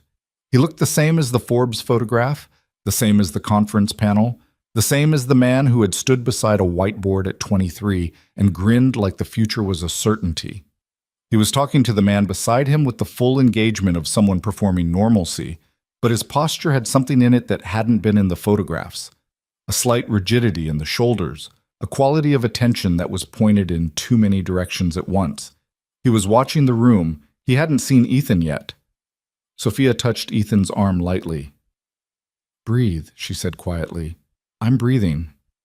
"You look like someone who's about to do something they'll regret." "I'm not going to do anything." He looked away from Brandon, back to the table. He stopped. "I haven't been in the same room as him in 6 years." "I know." "He looks exactly the same." "People like that usually do," she said. "Right up until they don't." The program began at 8. The foundation's chairman gave an opening address about innovation and excellence and the industry's forward momentum, which was the kind of speech that was designed to be heard without being listened to. Awards in several minor categories were presented with the usual ceremony: plaques and applause and brief speeches about gratitude and teams and the collaborative nature of engineering progress, the last of which landed in Ethan's chest with a specific weight that he managed to keep off his face. The Innovation Award was the final category of the evening. Ethan knew it was coming when the chairman returned to the podium with a slightly different energy, more deliberate, more careful, the energy of someone who was about to say something that the room didn't entirely expect. The National Aerospace Innovation Award, the chairman began, represents the highest recognition our foundation can offer. It is given not merely for technical achievement, but for the integrity of that achievement, for work that advances our industry and reflects the values on which this foundation was built. The room was quiet. Not the comfortable quiet of an audience waiting for the next moment, but a different kind, a listening quiet, the kind that happens when people have heard enough about something to know that the next sentence matters. This year's award in the Diagnostic Systems category has been suspended pending an independent review of the nominated work's inventive origins. The chairman said it evenly, without drama, reading directly from the prepared statement. The Foundation's board has determined that new information requires a thorough examination before any recognition can be responsibly conferred. We are committed to ensuring that the awards presented under this foundation's name accurately reflect true authorship and genuine contribution. The room did not erupt. It didn't go loud. It did something in some ways more significant. It went very still for about 4 full seconds, the specific stillness of 700 people simultaneously processing something and not yet deciding how to respond to it. Then the murmur started, low and wide, moving through the room like a change in air pressure. Ethan did not look at Brandon's table. He kept his eyes on the podium, on the chairman, on the foundation's logo behind the stage, on the specific and unambiguous public fact of what had just happened. It was not a victory. He knew that. The patent review was still ongoing. The litigation was still ahead of him. Ray Cortez's testimony still needed to be formalized.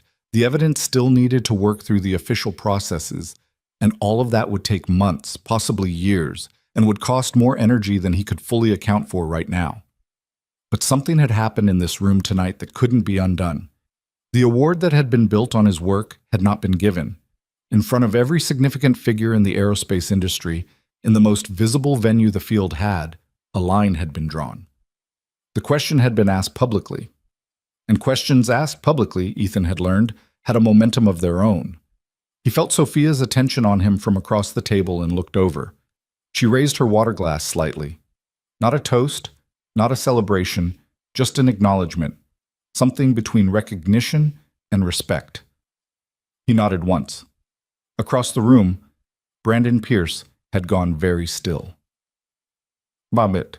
The post-event lobby was the kind of controlled chaos that follows any public disruption at a formal gathering. Clusters of people talking with the animated focus of those who have witnessed something and are trying to figure out what it means. Ethan stayed close to Sophia's perimeter, not because he needed protection, but because navigating a room full of aerospace executives he'd never met, the night his name had been implicitly put into contention for a major industry award, was the kind of social situation for which his specific life had not prepared him. He was standing near the bar with Carol Reyes, who had the gift of making silence comfortable, when he felt a hand on his arm. He turned. Brandon Pierce was standing 2 feet away. He was alone. No attorneys, no assistants. His face had the particular quality of someone who had burned through several different expressions in the last hour and arrived at something rawer than any of them. He looked, Ethan thought, genuinely tired. Not the performed tiredness of someone seeking sympathy, but the real kind. The kind that lives in the eyes and can't be managed. "Ethan," Brandon said. Carol Reyes had gone still beside him. Ethan felt her attention like a change in temperature. "Brandon," Ethan said. An infinite number of things could have come next. 6 years of absence, 6 years of silence, 6 years of the particular damage that a betrayal does when you never get to speak it to the person who committed it. All of that was compressed into the 2 feet of space between them. Brandon looked at him for a moment.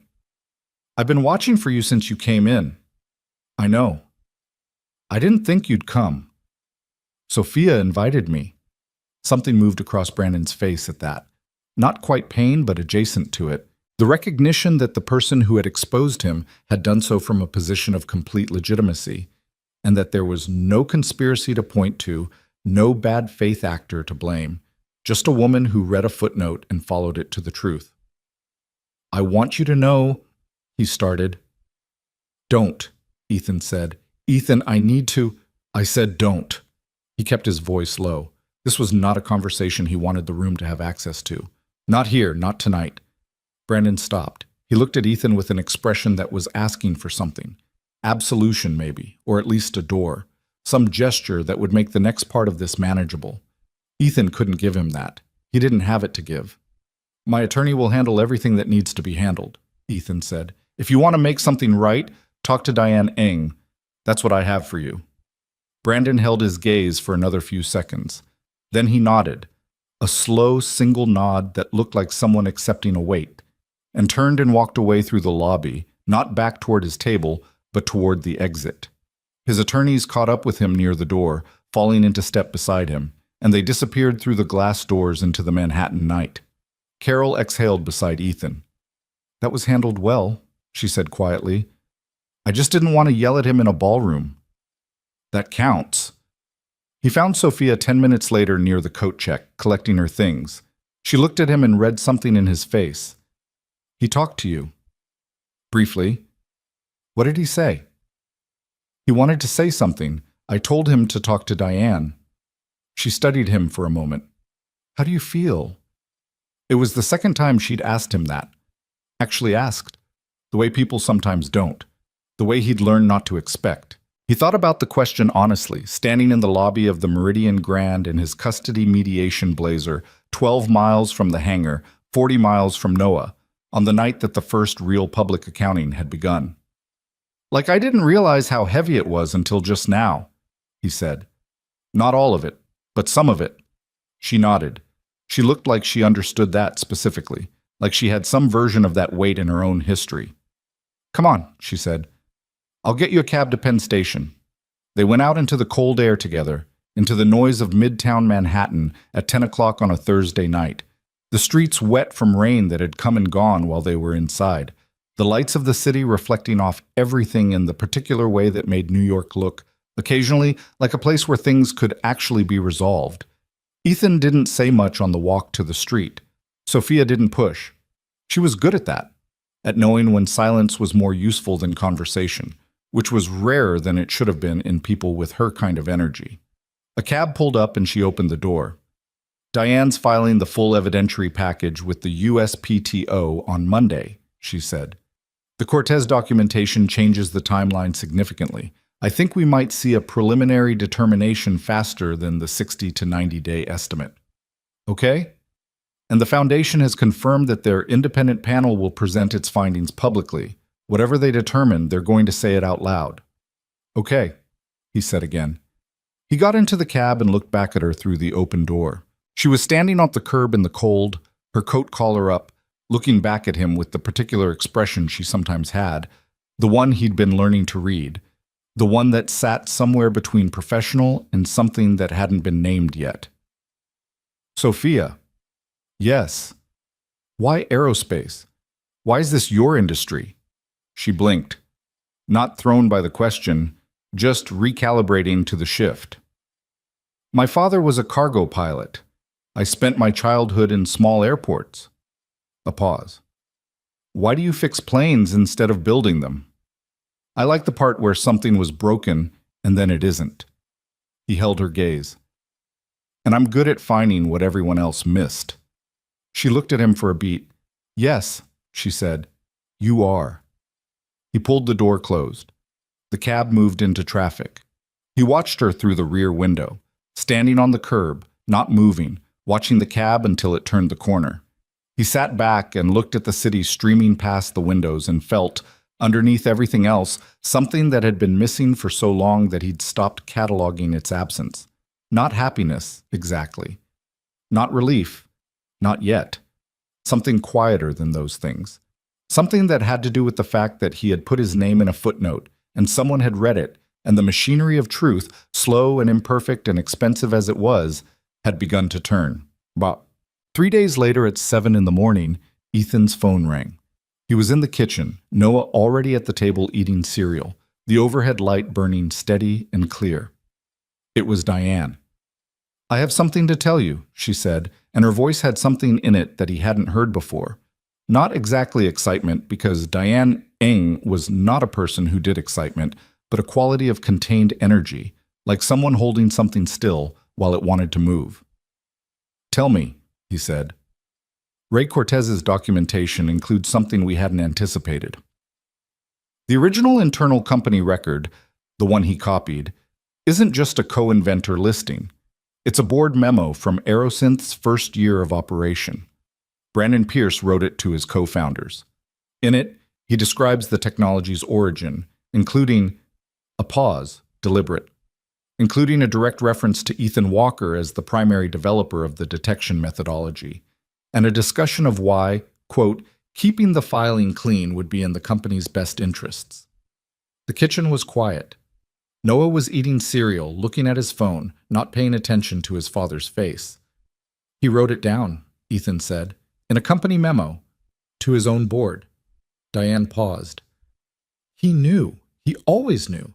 And he documented that he knew because he needed his co-founders to understand the risk they were taking on, so they could make informed decisions."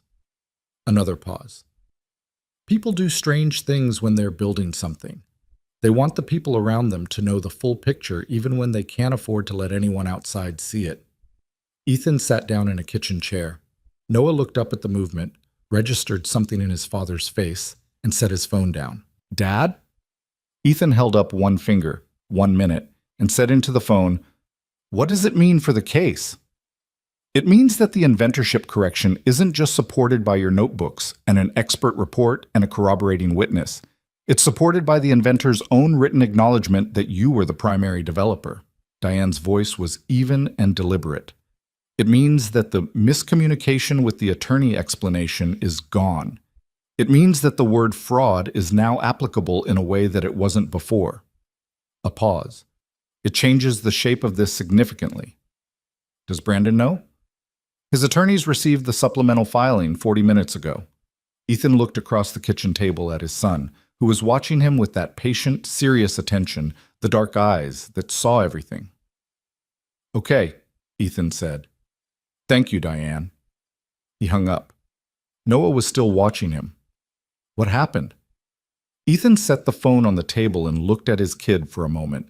9 years old, bowl of cereal, the morning light through the window, the steady overhead bulb that wasn't flickering anymore. "Remember when I told you about the person who took something from me and that I was fighting to get it back?" "Yes." "We found something, a document that makes it very hard for him to keep pretending it didn't happen." Noah thought about this. "Did he write it down?" "He wrote it down." Noah was quiet for a moment, then, "That was stupid of him." Ethan almost laughed. "Yeah," he said. "It was." Noah picked his spoon back up. "Good," he said, with the clean finality of someone who had filed the information under resolved and was ready to go back to his cereal. "People shouldn't take things and then pretend they didn't." "No," Ethan said, "they shouldn't." He sat in the kitchen with his son, in the steady light of an ordinary morning that was not, in fact, ordinary at all, and let the weight of the last several weeks settle around him differently than it had before. Not lifted, not gone, but redistributed somehow, carried differently. The way a thing changes when you know, finally and certainly, that the truth you've been holding is not yours alone to carry. Someone else had written it down. Brandon Pierce, in a memo to his own board, had written it down. And that piece of paper, that 7-year-old document in Ray Cortez's filing cabinet, had just made everything that came next not a question of if, but a question of when. Ethan got up and poured himself more coffee. Outside, the morning was cold and clear, and somewhere across the state, in a glass office building that was about to have a very difficult week, the clock on everything Brandon Pierce had built on someone else's foundation was running down. The board memo changed everything, and it changed it faster than anyone had predicted. Diane had said 60 to 90 days for a preliminary USPTO determination. What happened instead was that Brandon Pierce's legal team, faced with a document written in their own client's hand that described Ethan Walker as the primary developer of the core methodology, stopped fighting the inventorship correction and started negotiating the terms of it. The shift happened within 72 hours of the supplemental filing. Ethan learned about it on a Tuesday afternoon when Diane called him in the middle of a routine oil change on a Cessna 182, her voice carrying that same contained energy he'd heard the morning of the Cortez revelation. "They want to talk settlement," she said. "We've done settlement talks," Ethan said. He had grease on his hands and the phone wedged between his ear and shoulder. "Twice. This is different. Before, they were offering money to make you go away. Now they're asking what it would take to resolve the inventorship question without full litigation." A pause. "That's a different conversation. That's a conversation where they know they're going to lose the underlying claim, and they're trying to control how the loss looks. What do they want? They want a consent agreement, rather than a contested USPTO proceeding. Faster, quieter, no public hearing where experts testify about the memo and the notebooks in front of an administrative judge." She paused. "What they want and what they get are two different things. But I need to know what outcome you're actually after before I sit down with them." He set down his wrench and wiped his hands on the rag that was never clean enough. He'd thought about this question for weeks, had been thinking about it in various forms since the first day Sophia sat across from him in the same hangar office and asked him why he'd put the footnote in the service report. "I want the patent corrected," he said. "My name on it as co-inventor. Official, public, permanent.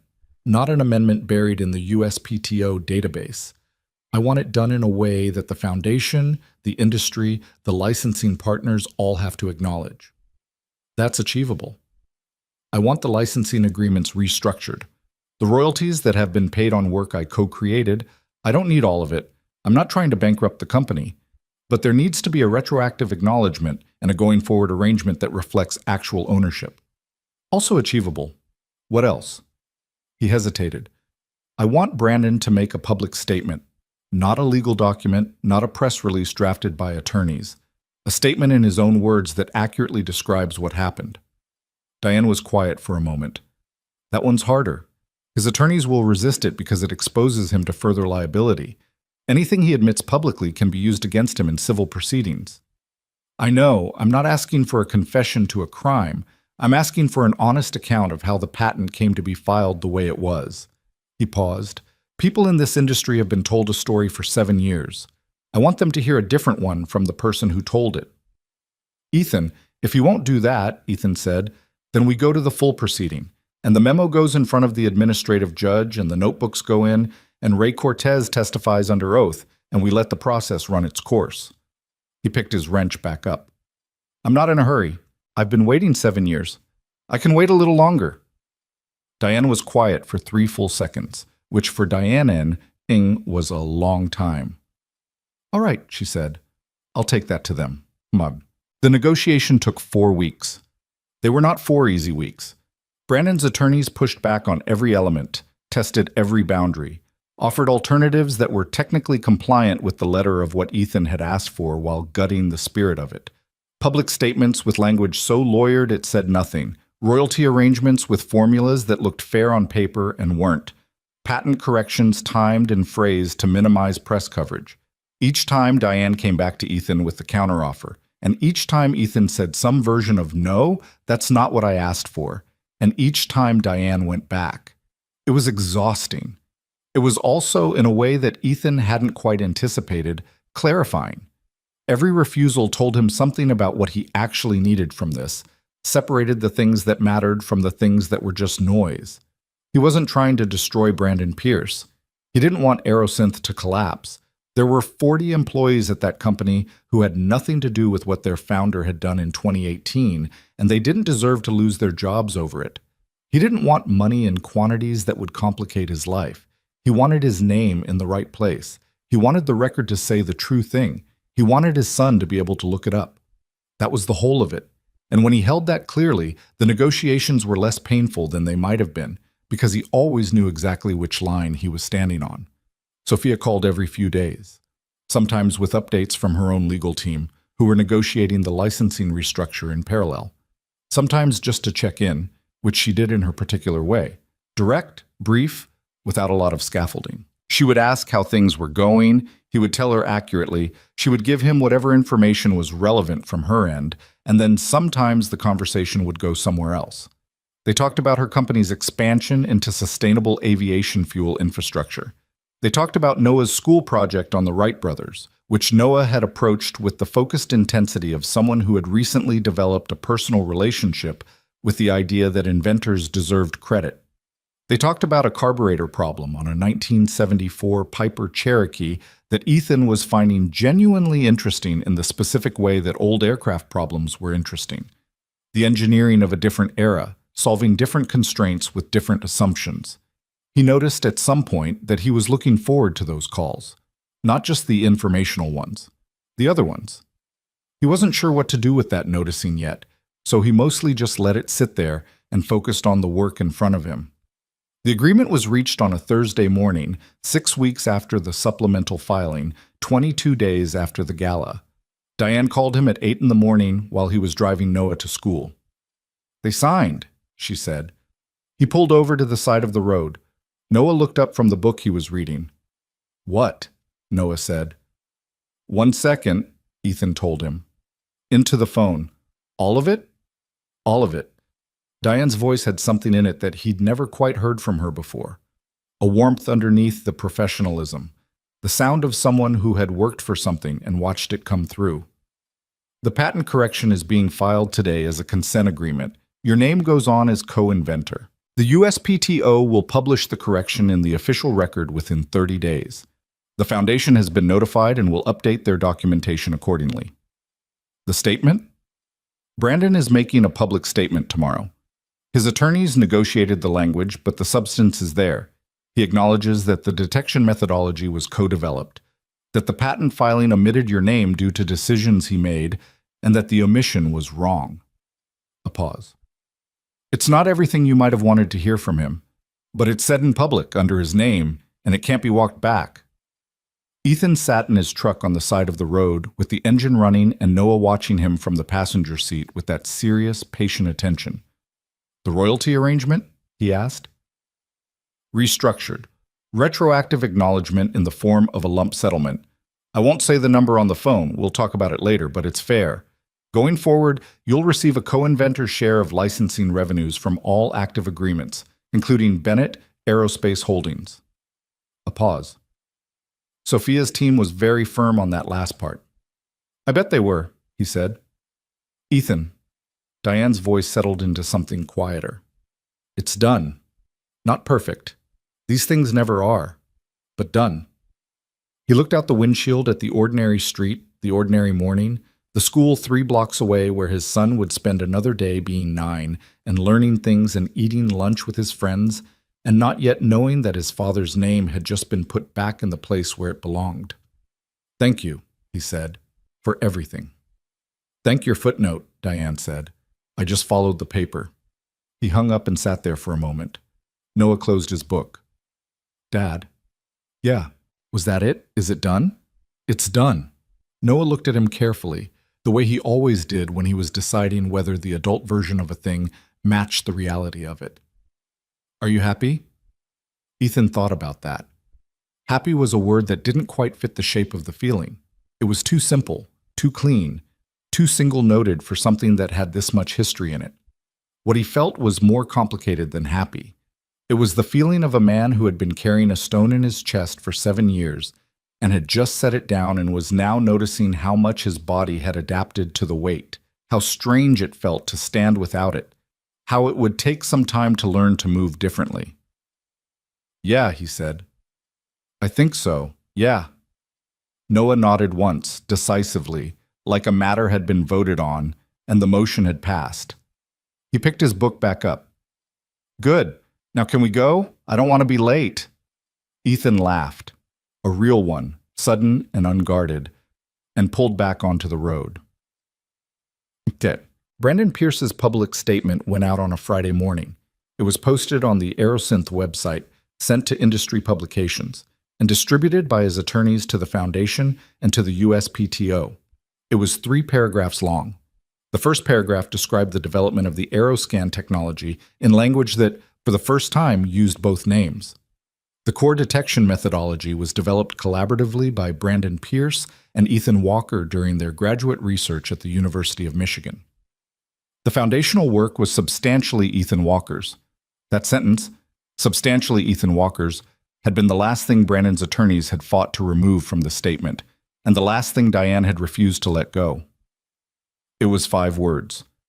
It was also, in the context of 7 years of a company built on the opposite claim, the most significant 5 words in the document. The second paragraph acknowledged the patent filing. The 2018 patent application was filed under my name alone. This was a decision I made, and it was wrong. The correct co-inventor should have been listed from the beginning. The third paragraph was the one that Ethan read 3 times. It was the shortest. It said, "I am sorry to Ethan Walker for the professional and personal harm this caused him over many years. This statement does not undo that harm.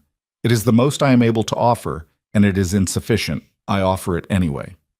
Ethan sat in the hangar office with the printed statement in his hand and read that last paragraph 3 times, and then set the paper on the desk and looked at it. It was not, as Diane had said, everything. It did not give back the 6 years. It did not give back the money he hadn't made, the sleep he hadn't gotten, the conversations he'd had with himself in parking lots and garages about whether it was worth fighting and whether anyone would ever care about the truth. It did not give back the version of his career that might have existed if his name had been on the patent from the beginning. The partnerships, the visibility, the open doors in an industry that rewarded the credited and ignored the uncredited. But it was said in public, under Brandon's name, in the official record that his son would one day read. He folded the paper and put it in the same filing cabinet where he kept Noah's birth certificate. The industry response was not what Ethan had expected, mostly because he hadn't let himself form expectations about it. He'd been deliberately careful about that, about not needing the world to react in a particular way, because needing things from the world was how you set yourself up to be disappointed by it. But it happened anyway.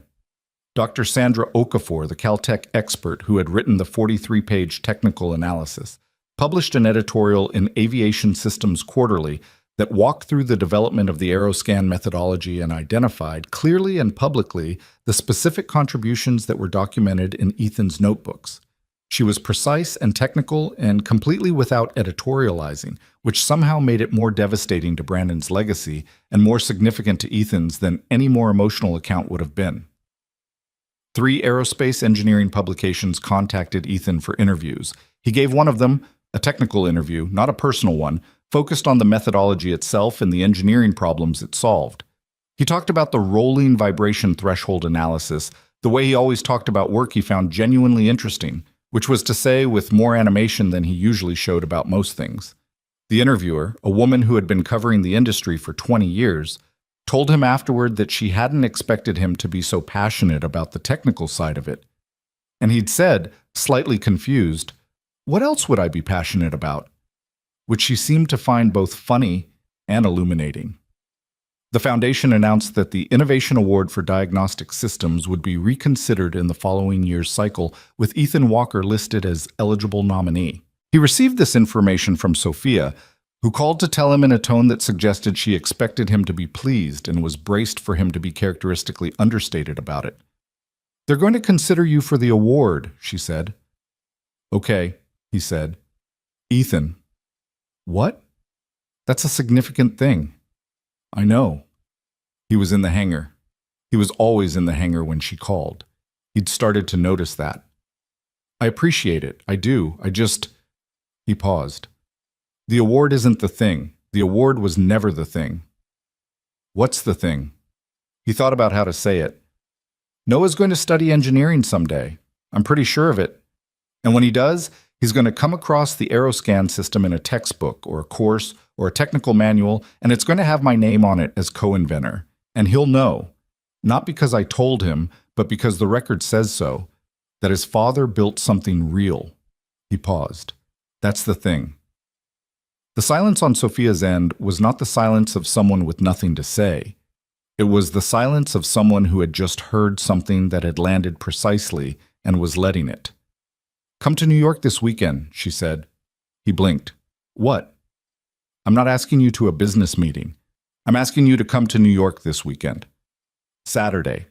There's a museum exhibit on the history of aviation diagnostics that I've been meaning to see, and Noah would probably find it interesting, and I'd like to—" She stopped, recalibrated. "I'd like to see you both. Not about the case, just because I'd like to." It was the most unguarded thing she'd said to him in the months they'd been working through this together. He could hear it in her voice, the slight departure from her usual precise control, the small vulnerability of saying "I'd like to" without a professional reason attached. He looked around the hangar. The Beechcraft was done. The Cherokee was done. There was nothing on the schedule for Saturday that couldn't move. "Noah likes exhibits," he said. "Is that a yes?" "That's a yes." He could hear the smile before she managed to neutralize it. "Good.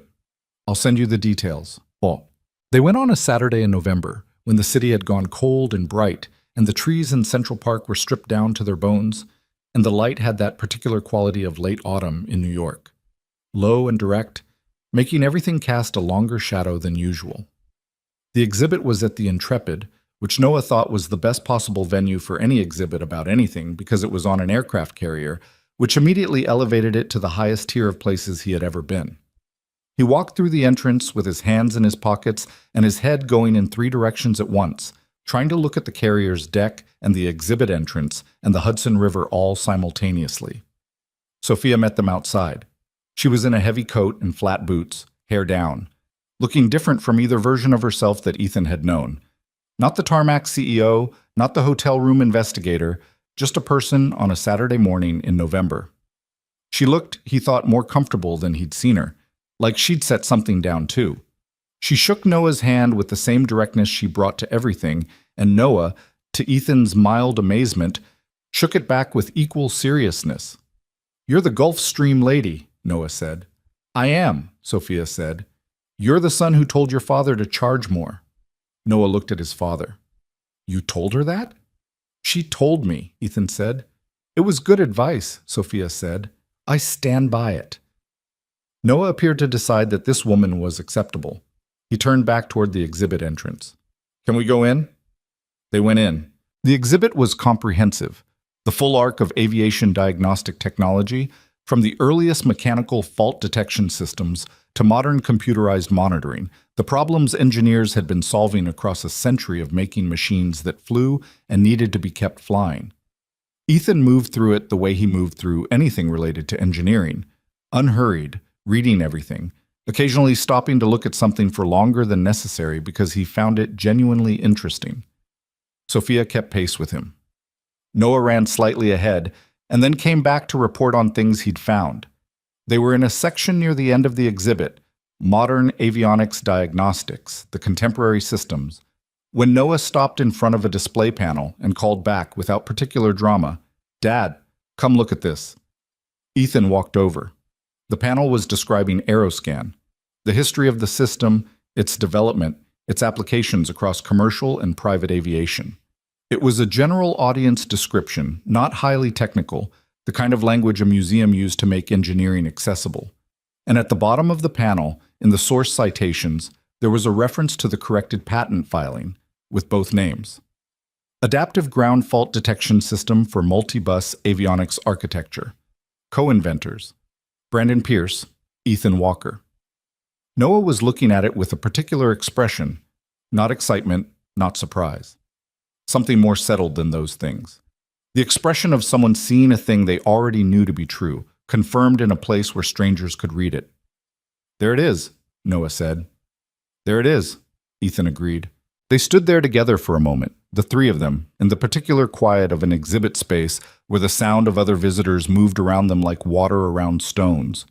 Ethan looked at his name on the panel and felt something that he didn't try to analyze or articulate, just let it be what it was.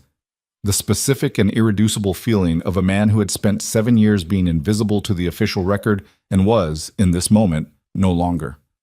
Sophia was standing slightly behind him. She didn't say anything. She didn't need to. She had understood from the beginning what this was really about, had followed the footnote to its source, had committed resources and time and professional capital to making this moment possible, and she was standing in it now without claiming any of it for herself. That, Ethan thought, told you everything about a person. Noah read the panel one more time, then looked up at his father. "Can we see the aircraft deck?" "Yeah," Ethan said. "Let's go see the deck." They spent 3 hours on the Intrepid.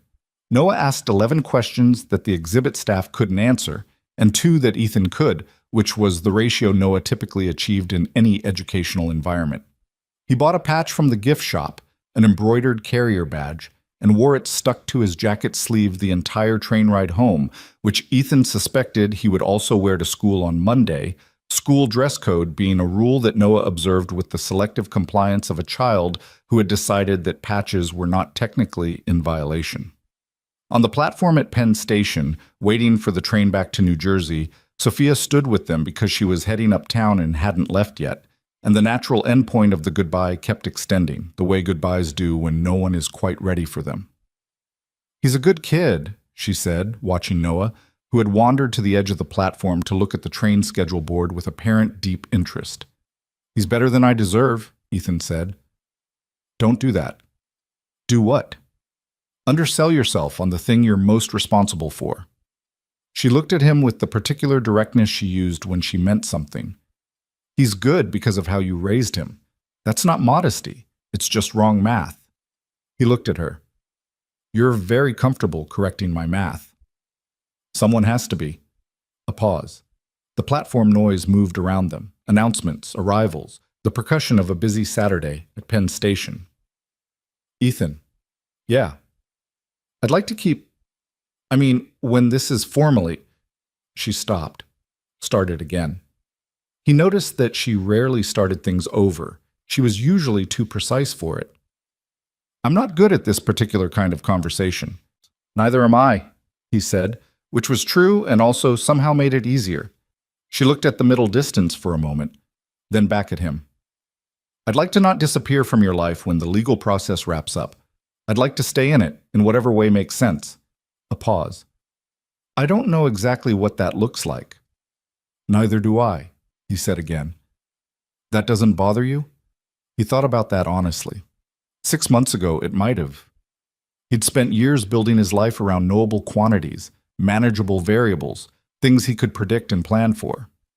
The unknowable had done enough damage to him that he'd gotten careful about inviting more of it in. But this was a different kind of unknown. Not the kind that threatened what he'd built. The kind that added to it. "No," he said. "It doesn't bother me." The train announcement came. Noah appeared at Ethan's side with the automatic timing of a kid who had learned to monitor his father's awareness of train schedules. Sophia looked at Noah. "It was good to meet you. Officially." "You too," Noah said. He thought for a second. "My dad talks about you." "Noah?" Ethan said. "What?" "He does." Noah looked at Sophia with the directness of a child who had not yet learned to be embarrassed by accurate statements. "He uses your regular voice when he talks about you, not his phone voice." Sophia blinked. "His regular voice?" "He has different voices for different people. His phone voice is—" Noah demonstrated a brief, clipped professional tone. "But when he talks about you, it sounds normal." He considered this as though it were straightforwardly factual. "I think that means he likes you." There was a moment of silence that Ethan filled by looking very intently at the train. "Good to know," Sophia said, and there was something in her voice that she made no attempt to suppress, something warm and genuine and not at all controlled. She looked at Ethan. "Regular voice." "We have a train to catch," Ethan said. "You do?" She stepped back. "Text me when you get home." "Okay." They boarded. Ethan found seats and Noah pressed his face to the window as the train began to move, watching the platform recede.